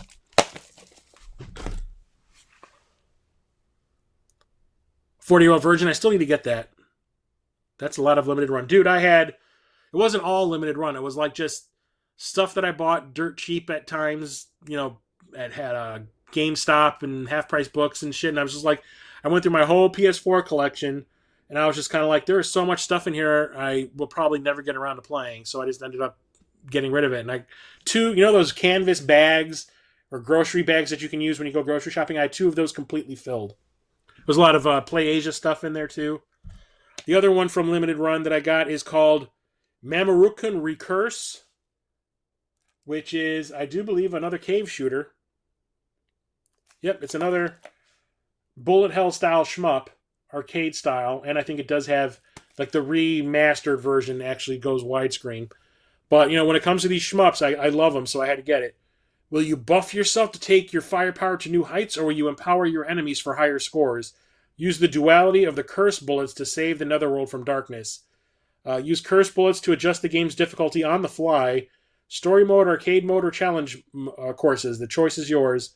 Multiple characters, alternate costumes, and an extensive gallery mode. Gotta get it. And then the stuff I bought on Black Friday online, like from Amazon, I went there and picked these 3 games up. I think there's another one still coming, but it's like on back order. I think maybe they sold out, and it's going to come in December at some point. So I picked this up because of name recognition only, and because I'm curious. It can't be great. It's probably not going to be great, but I don't care. And that is Fast and Furious Arcade Edition. And if you know Game Mill, they're basically turning into the new LJN, where every single game they put out is something that's been licensed, movie-wise, animated, show-wise, that kind of thing. They put out the Cobra Kai games. There's a G.I. Joe game they put out. The King Kong game that was like the worst game of the year like 2 years ago. So I wanted to see what they would do with Fast and Furious. And it kind of looks like if you're going to play Burnout or like one of those types of games. So I was kind of like, yeah, what the hell? I enjoy the Fast and the Furious movies. They're stupid and they suck, but they're entertaining. Gotta do what I gotta do. That's right. So I picked that up. That was like $10. Also picked up Ninja Gaiden Ragebound, which is taking the franchise back into the side-scrolling 2D type of gameplay. You dive into an untold chapter of the Ninja Gaiden saga. So definitely love those old school Ninja Gaiden games on the NES. So had to get this, and it's done like anime-esque style. It kind of looks like a Strider game. So had to get that. Absolutely love Ninja Gaiden. Includes a soundtrack and a booklet. I'm down. Ryu Hayabusa to the rescue. And then it definitely had to pick up Shadow Labyrinth, the Secret Edition. This is Namco's modern-day update to Pac-Man. So you can kind of see Pac-Man. He's this little yellow dot right here. And what kind of a game is this? Well, if you have watched Secret Level on Amazon Prime, which are like animated shorts all about video game properties, basically what this game's aesthetic is what's in the Pac-Man short from that show.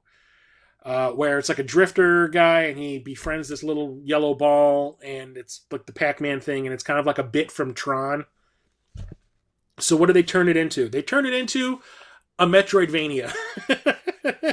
Shadow Labyrinth is a 2D action platformer and genre-twisting alternate take on the iconic Pac-Man. Discover a world of secrets, embrace your true purpose, become the apex predator.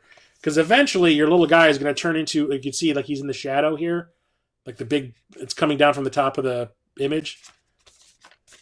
So I had to pick this up. I've been meaning to do it for a while. So apparently, because of some of the things that this comes with, the newer editions of this have this gigantic disclaimer on the box now. It's like actually printed on the box. Because it comes with specific things. It even comes with a card to warn you about it too, in case you didn't see it. It's like all the extra content is a code that's in here. But it comes with this like jewelry box looking thing, which is the Secret Edition. It has some kind of a symbol embossed on it that I don't know what it means yet. But if you open it up, it has a poster, which is the poster artwork that's on the front of the box. It has a bunch of like foil stickers. I'm not 12 years old. I don't need those. But it also comes with a bunch of like pins and a keychain. But the keychain lights up.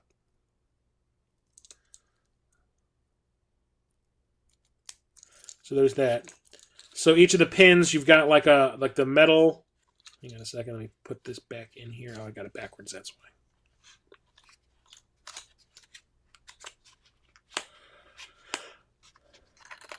There we go. I don't know if you can see. We got one that's like Pac-Man, but then you got like the dark Pac-Man thing, and then you got these other two which are plus level 8 and has a picture of a sword, and the other one says Gaia and it has like a robot head on it. That's the Secret Edition. Yay!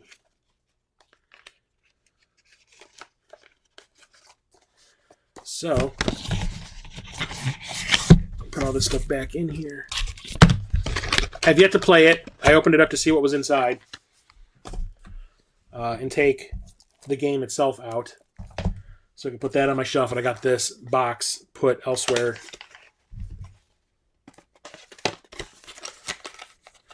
I'm looking forward to playing it. I might start playing it during my little vacation at the end of December. We'll see. I'm trying to play it through like 3 different games at the same time right now. So when I find time to do that, who knows? So now we can get into what I picked up on Black Friday when I went out game hunting with my bro, Rocket Sauce, throughout Wisconsin. And we'll go through it by order of the games like releases. Like the oldest games to the newest. Okay. So. Okay, so the stuff that I sold to my local game shop, Retro Dimension, now they have a second shop. And I went to the first one on Wednesday. Tuesday before Thanksgiving. So this previous Tuesday. Sold everything, and they were like, "Oh, we're gonna have our sale for Black Friday, and it's going the whole weekend. It's gonna be Friday, Saturday, and Sunday. So if you don't want to spend all of your credit now, come back on the weekend and you'll get a better deal. And don't forget, we now have a second store that's a little bit further down the road, and check them out too." So I was like, "Okay, good idea." But the only things that I did pick up 2 things while I was there that night when I sold everything. But then the rest I used of that credit that I used on Friday for that sale at the new store. I wanted to go and check them out before I headed up to Wisconsin. So I got there right when they opened at 10 o'clock, headed inside. It was a freaking madhouse. I was like fighting to look at what's in their expensive cases, and I found some cool shit.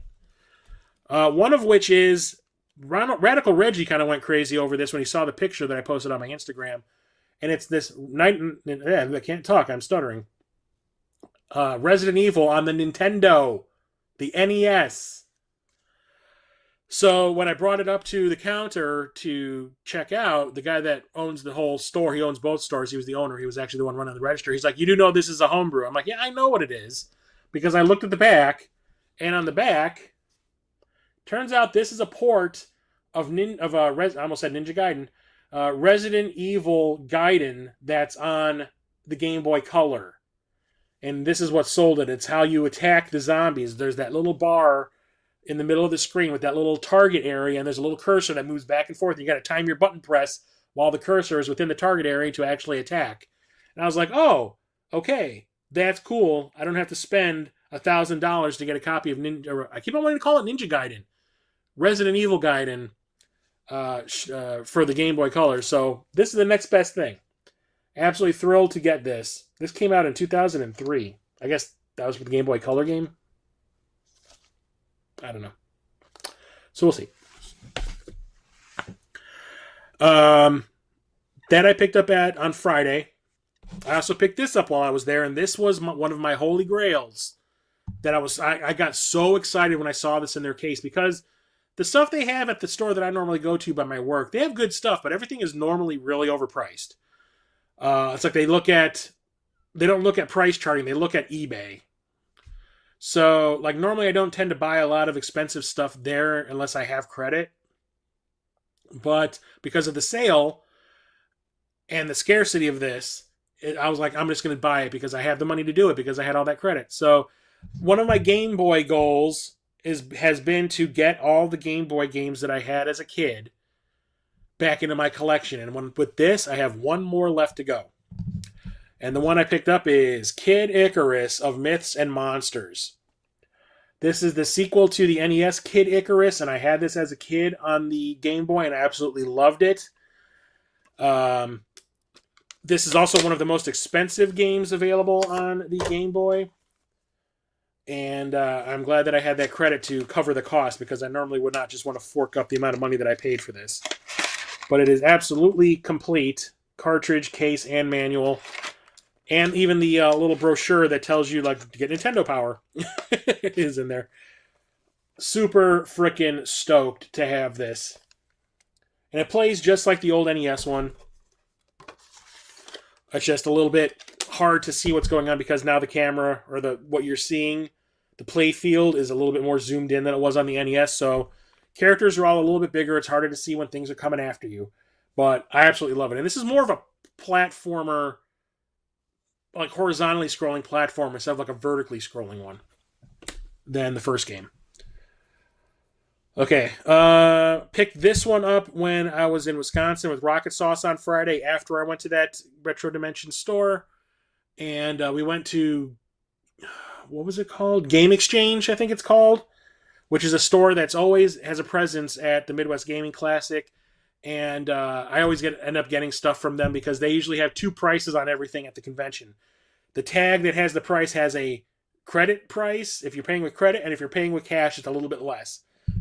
And the funny thing is, it's just the exact same way at the store.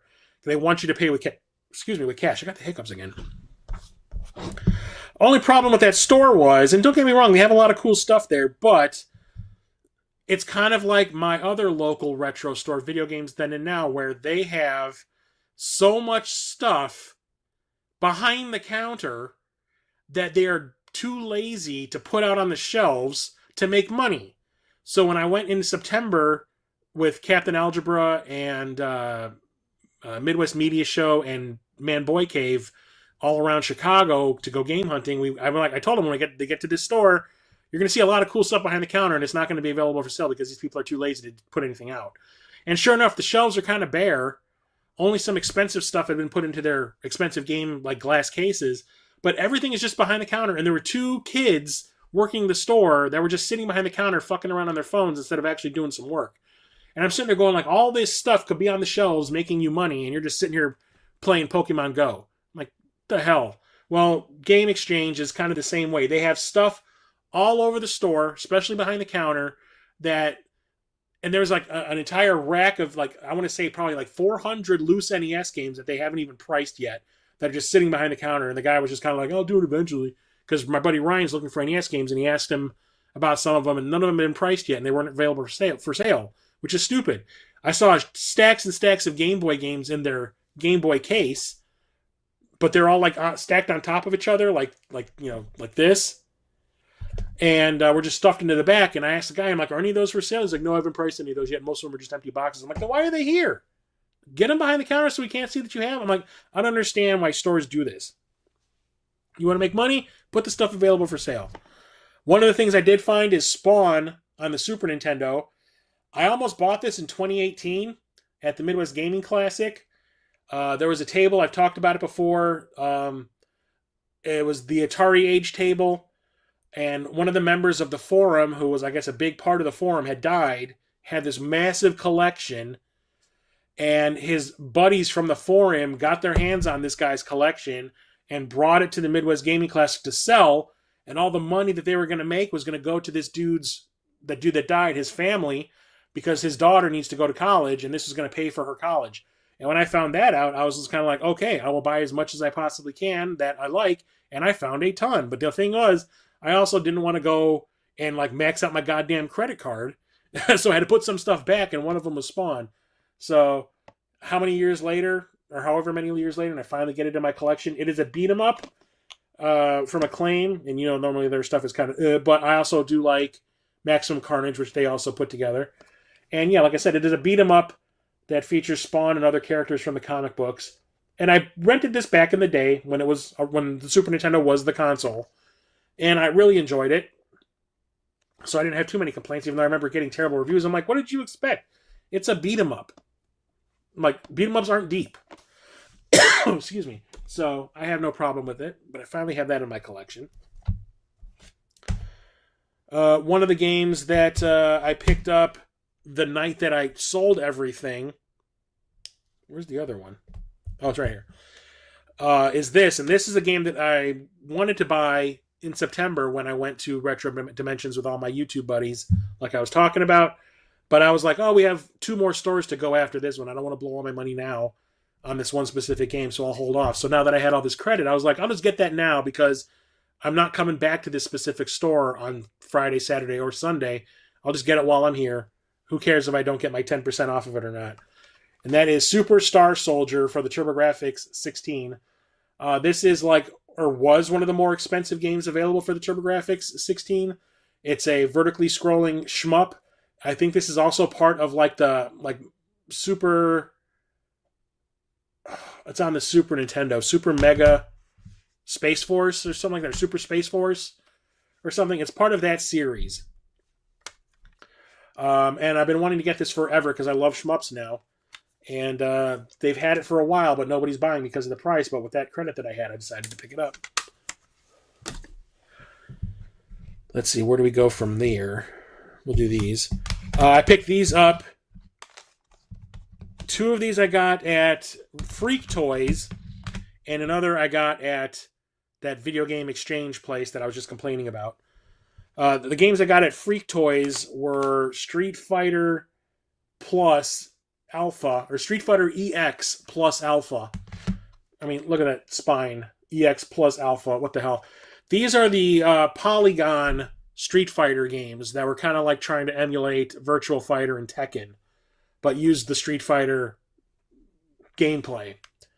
And I always enjoyed these. I thought these were super fun. They also had part 2 of this, but they wanted like $200 for it. And this was like 40, and I was just like, nope. Nope. But it's in great shape.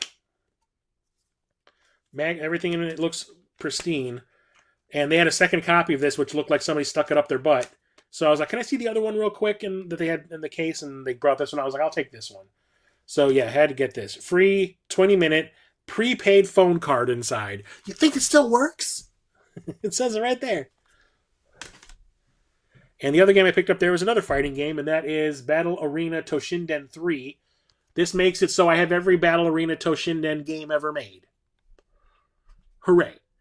I have part 1 and 2 in the long boxes for the PlayStation. I have the Game Boy game, and I have all the games available for the Saturn in this series. So now I have all of them. I couldn't find this anywhere. Now I got to work on the damn Bloody Roar games.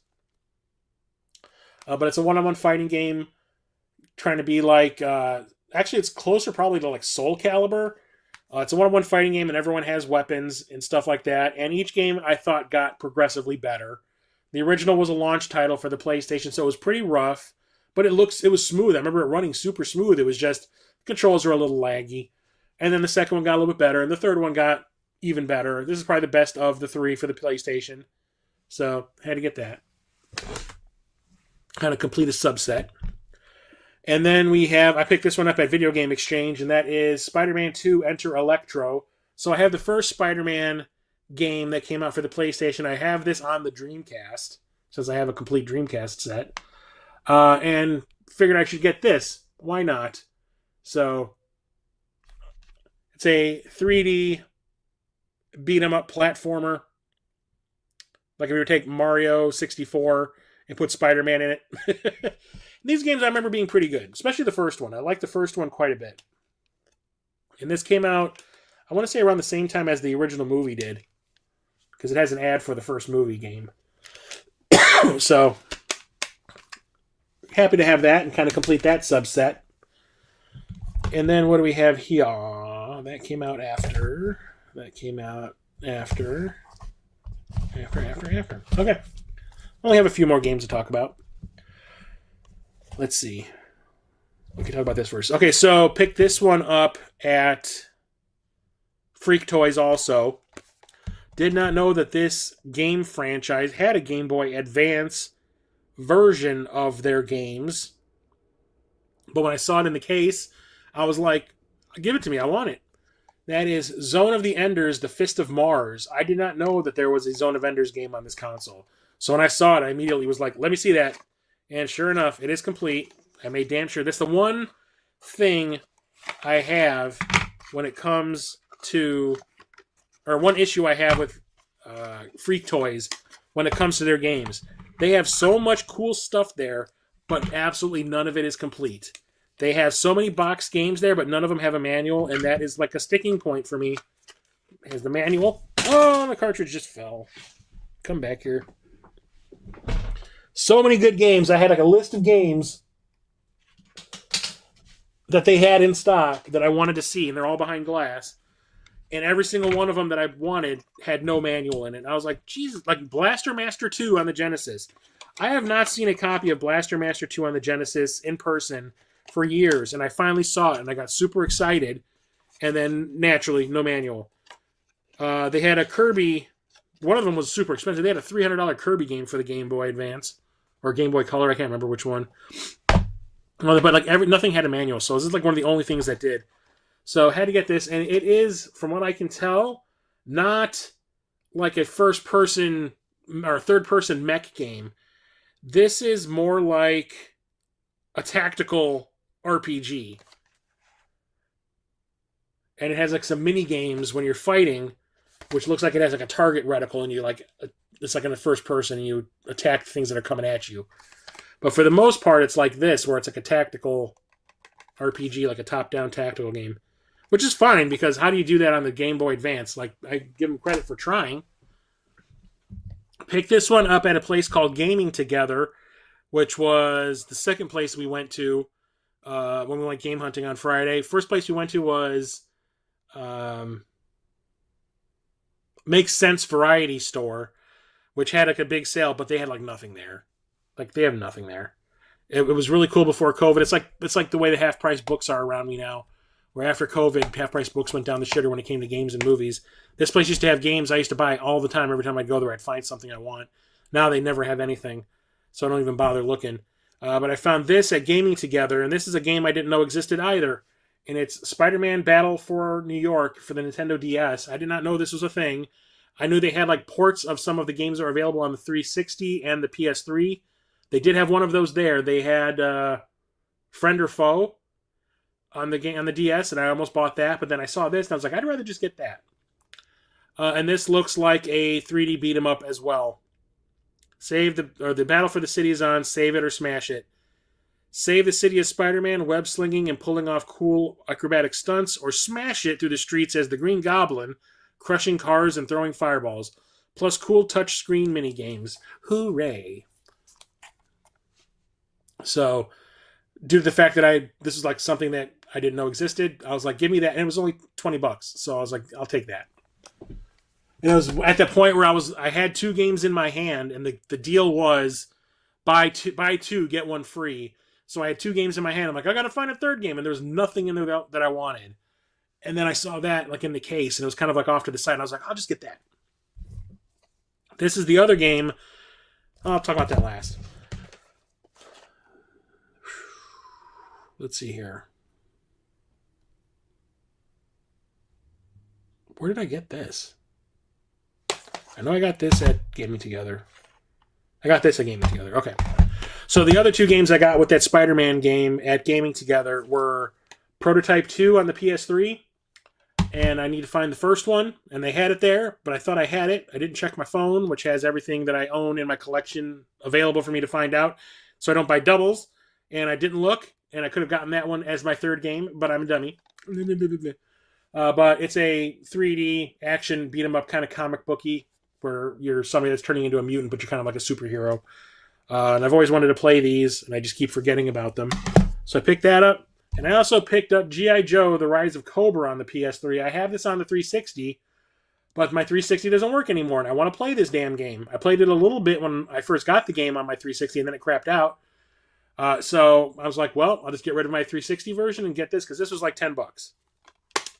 And it even came with a manual. Yeah, but it's like a third person. It's kind of like a cheap, like the Wish version of Gears of War. It's very arcadey, where it's like a cover-based third-person shooter, and you are constantly moving in a straight line. Like you'll move ahead of screen, and you'll get pinned down, and you got to hide behind stuff and shoot at all the people that are shooting at you from the background. And then you might have a choice to move left or right along a path. It's actually pretty fun. It's just sad that it's based on a really crappy movie. But you know me and licensed games, we got a thing going on. And then this one I picked up, I do believe, at Freak Toys. And this is another licensed game, and that's JoJo's Bizarre Adventure All-Star Battle. The only JoJo game I've ever really had is the one that's on the Dreamcast. I had that one back in the day. Did not know it was based on an anime or something. I just thought it was another Capcom beat-em-up, or a fighting game, that looked all anime-ish, because they were doing nothing but releasing fighting games on that console. I was like, oh, here's another one. But it turns out it's licensed. And it turned out to be like a thing. It's like, there's a JoJo game on the PS4, and I think there's a JoJo game on the PS5. I think I have the one on the PS5. So when I saw this, I was like, okay, fine, I'll pick that one up. I like my fighting games. We'll see how that's good, how that's going. And it looks bizarre as hell. The name does not lie. It just looks weird. And the last game I have to talk about is the other game I picked up the night that I sold everything to Retro Dimension. So I picked up Superstar Soldier, and I picked this up. And this I knew of because of Radical Reggie. Back in the day before COVID, I did a dual pickups video with Reggie over Skype. That's on my channel, and we were just talking about all the games. No. I'm sorry. This was the dual fighting game, like top 5 fighting games collab that we did while we're on Skype. So we each picked like 5 of our favorite fighting games, and I picked like the generic stuff like Mortal Kombat 2 and Killer Instinct and that kind of stuff. But Reggie picked some more unknown games, and this one he had on the PS2, I think, and it's like a British or like I don't know if it's like a Japanese. I think it's a Japanese game, or maybe it was English. I don't know, but it's a import game that I can't play on a regular PS2. Because he has that, if I remember correctly, he has a PS2 test edition, which like is region free, so you can play anything. But he this was one of the games he talked about, and I was like, that sounds really cool. I want to get that. And he was like, well, this is a exclusive for a different region. I'm like, well, I'm screwed. So I did not realize that this was also available on the PSP. So when I saw it at Retro Dimension, when I sold all that stuff, I was like, I'm definitely picking that up because I'll never see it again. And the PSP, while this is, I think, the British, like the UK version, PSPs are region free. So I picked up Spectral versus Generation, and I did not know what the title is referring to. I'm like, I don't know what these things are. Maybe are they video game franchises? But from what I understand, these are 2 different fighting game franchises that were combined for this. So, yeah, the fate of a land rests in the hands of the fearless fighters, united in their quest to control the power of the Earth Temple, master devastating attacks, and vanquish your enemies in this epic struggle between good and evil. And it's a one-on-one fighting game. Actually, if I had my phone here, I could tell you what the 2 franchises are, because when I logged this in my app, it told me what franchises these were from. And one of them, it's Spectral something, and the other was something Generation. So, super thrilled that I could finally have that. And then also, like, I haven't talked to Radical Reggie in years. Like, for some reason, he just stopped talking to me out of nowhere. He used to talk all the time, and then he just, like, stopped. And then he saw my pickups picture from this weekend, and he was like, welcome to the club. And he sent me a picture of, like, all the versions of this game that he has in his collection. And I was like, okay, cool. And then he asked me, like, where I got that Resident Evil repro for the NES, and I told him where. And I was like, all of a sudden, he's talking to me again? I'm like, okay. So, thrilled to have that finally in my collection, and in a way that I can actually play it. So, that's it for this stream. 2 months in the making. Sorry about all the Tron stuff at the very beginning, but nobody was able to guess how many times I went and saw Tron Ares when it was playing in the theater. So it came out October 10th, and then this past weekend is the first weekend where it's not playing anymore. It's now officially out of theaters, and then I do believe on Tuesday it's coming out digitally for you to like rent or buy digitally on streaming services. So I saw it 7 times. 7 times. Sad? Awesome? I don't know. Oh, I saw it 7 times. I love Tron. What can I say? And they just announced the Blu-ray and 4K editions of it, and I'm going to have to look for that. So we'll see how that goes. So I will be back on Thursday with another gaming stream. I'm going to be continuing to stream Tron Catalyst, which is turning out to be a really super fun game. Yeah, I saw it 7 times. I saw it opening night. Went to visit my mother. I already bought tickets to see it on Saturday night with some friends in 4D. But that Friday night that it opened, I was at my mom's house visiting, and she was like, let's go see a movie. And I'm like, oh, I know exactly the movie we should go see. So we went and saw it in IMAX 3D. And then I saw it again the next night in 4D. That's the moving chairs, water effects, smoke in the theater. It was in 3D. Smells, like air effects. They like blow wind at you and stuff like that. Light effects. They do like strobes and stuff. and I almost got thrown out of my chair. So that was the second time. And then I skipped a week because I was busy. And then the following week, I was like, after work, I was like, oh, I'll just go see it after work. The local theater's playing a screening like right after I get out of work. I'll go see it. Saw it then. The next week, I did the same thing, but it wasn't playing at the same time at the theater by my work. So I had to go to a way out of the way theater to go and see it. And the projector was screwed up. So it was in 3D again. So I saw the movie in 3D every single time except once. So sorry, I'm like stuttering. The projector was screwed up, so if you were to close your left eye and be looking only through your right in the glasses, everything looked okay. But if you closed your right eye and were looking with your left, everything was yellow. So when you were looking with both eyes, anything that was red, like the suits, the light cycles, the recognizer, the world in the grid, everything was flashing like orange. It was like a strobe effect, and it was giving me a headache. So I went and talked to one of the ushers, and I'm like, there's something wrong with the projector and the Tron 3D showing. And one of the guys grabbed a pair of glasses, went and put them on, went in the screening, and I was like, look with your right eye. And he's like, okay. I go, now look with your left. And he goes, holy shit. So they gave everybody in that screening a free pass to go and see some other movie because the projector was screwed up and they couldn't fix it while the movie was playing. So I was like, I'm just going to stay and watch it again. I paid for it, and I'm going to go and use this pass to see. And I thought I was going to go see The Black Phone.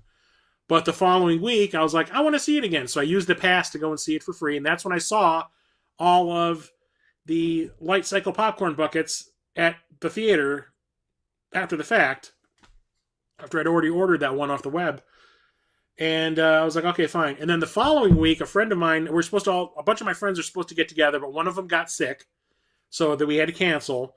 But I was just kind of like to my friend whose wife was sick, I'm like, you want to just go see Tron? Because you haven't seen it yet, I know. And he was like, yeah, sure. So we went and saw it in 2D. So we saw it, and he actually liked it. I was surprised. And then this past weekend, not this weekend, but last weekend, I was going to go and see Black Phone and Predator. And there was a 8:30 a.m. 3D showing of Tron. And I'm like, this is the last weekend I'm sure Tron is going to be playing theatrically. So I'm like, I'll just go see it one final time and then go and see Black Phone 2 and Predator. And that's exactly what I did. So I did see it 7 times. And I'll definitely have to keep an eye out for the 4K Steelbook because I'm guaranteeing it's going to be a madhouse just like it was to get the other 2 movies. So, like I still haven't seen The Running Man, though. I do want to see it. We're going to go and see it on Thanksgiving, but nobody in my family wanted to go after we ate because we all got the itis. So, like I said, Thursday, 9 p.m., I'll be streaming Tron Catalyst again. I'm going to try to finish. Hopefully, I can finish the game. I don't even think I'm even halfway through. It sounds like it's a pretty long game. And when am I streaming D&D next? I think it is next weekend.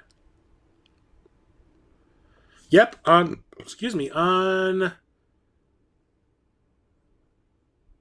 the 7th. So yes, next Sunday. So streaming the game, Tron on Thursday. And then that Sunday, next Sunday, I'm streaming Tides of Flame, my Dungeons & Dragons campaign. We're going to be streaming episode 33, I think it's going to be, 32 or 33. So if you're into that, come by. It's going to get interesting. There's something cool going to happen. So come and check that out. And we stream at noon. We stream at 12:30 p.m. on Sunday. So thanks, everybody, for coming and hanging out. Retro Coop. Did you change your name to Retro Coop? Come on, Retro Couple. I just noticed that you were here because your icon looks very similar to QE's. Are you the same?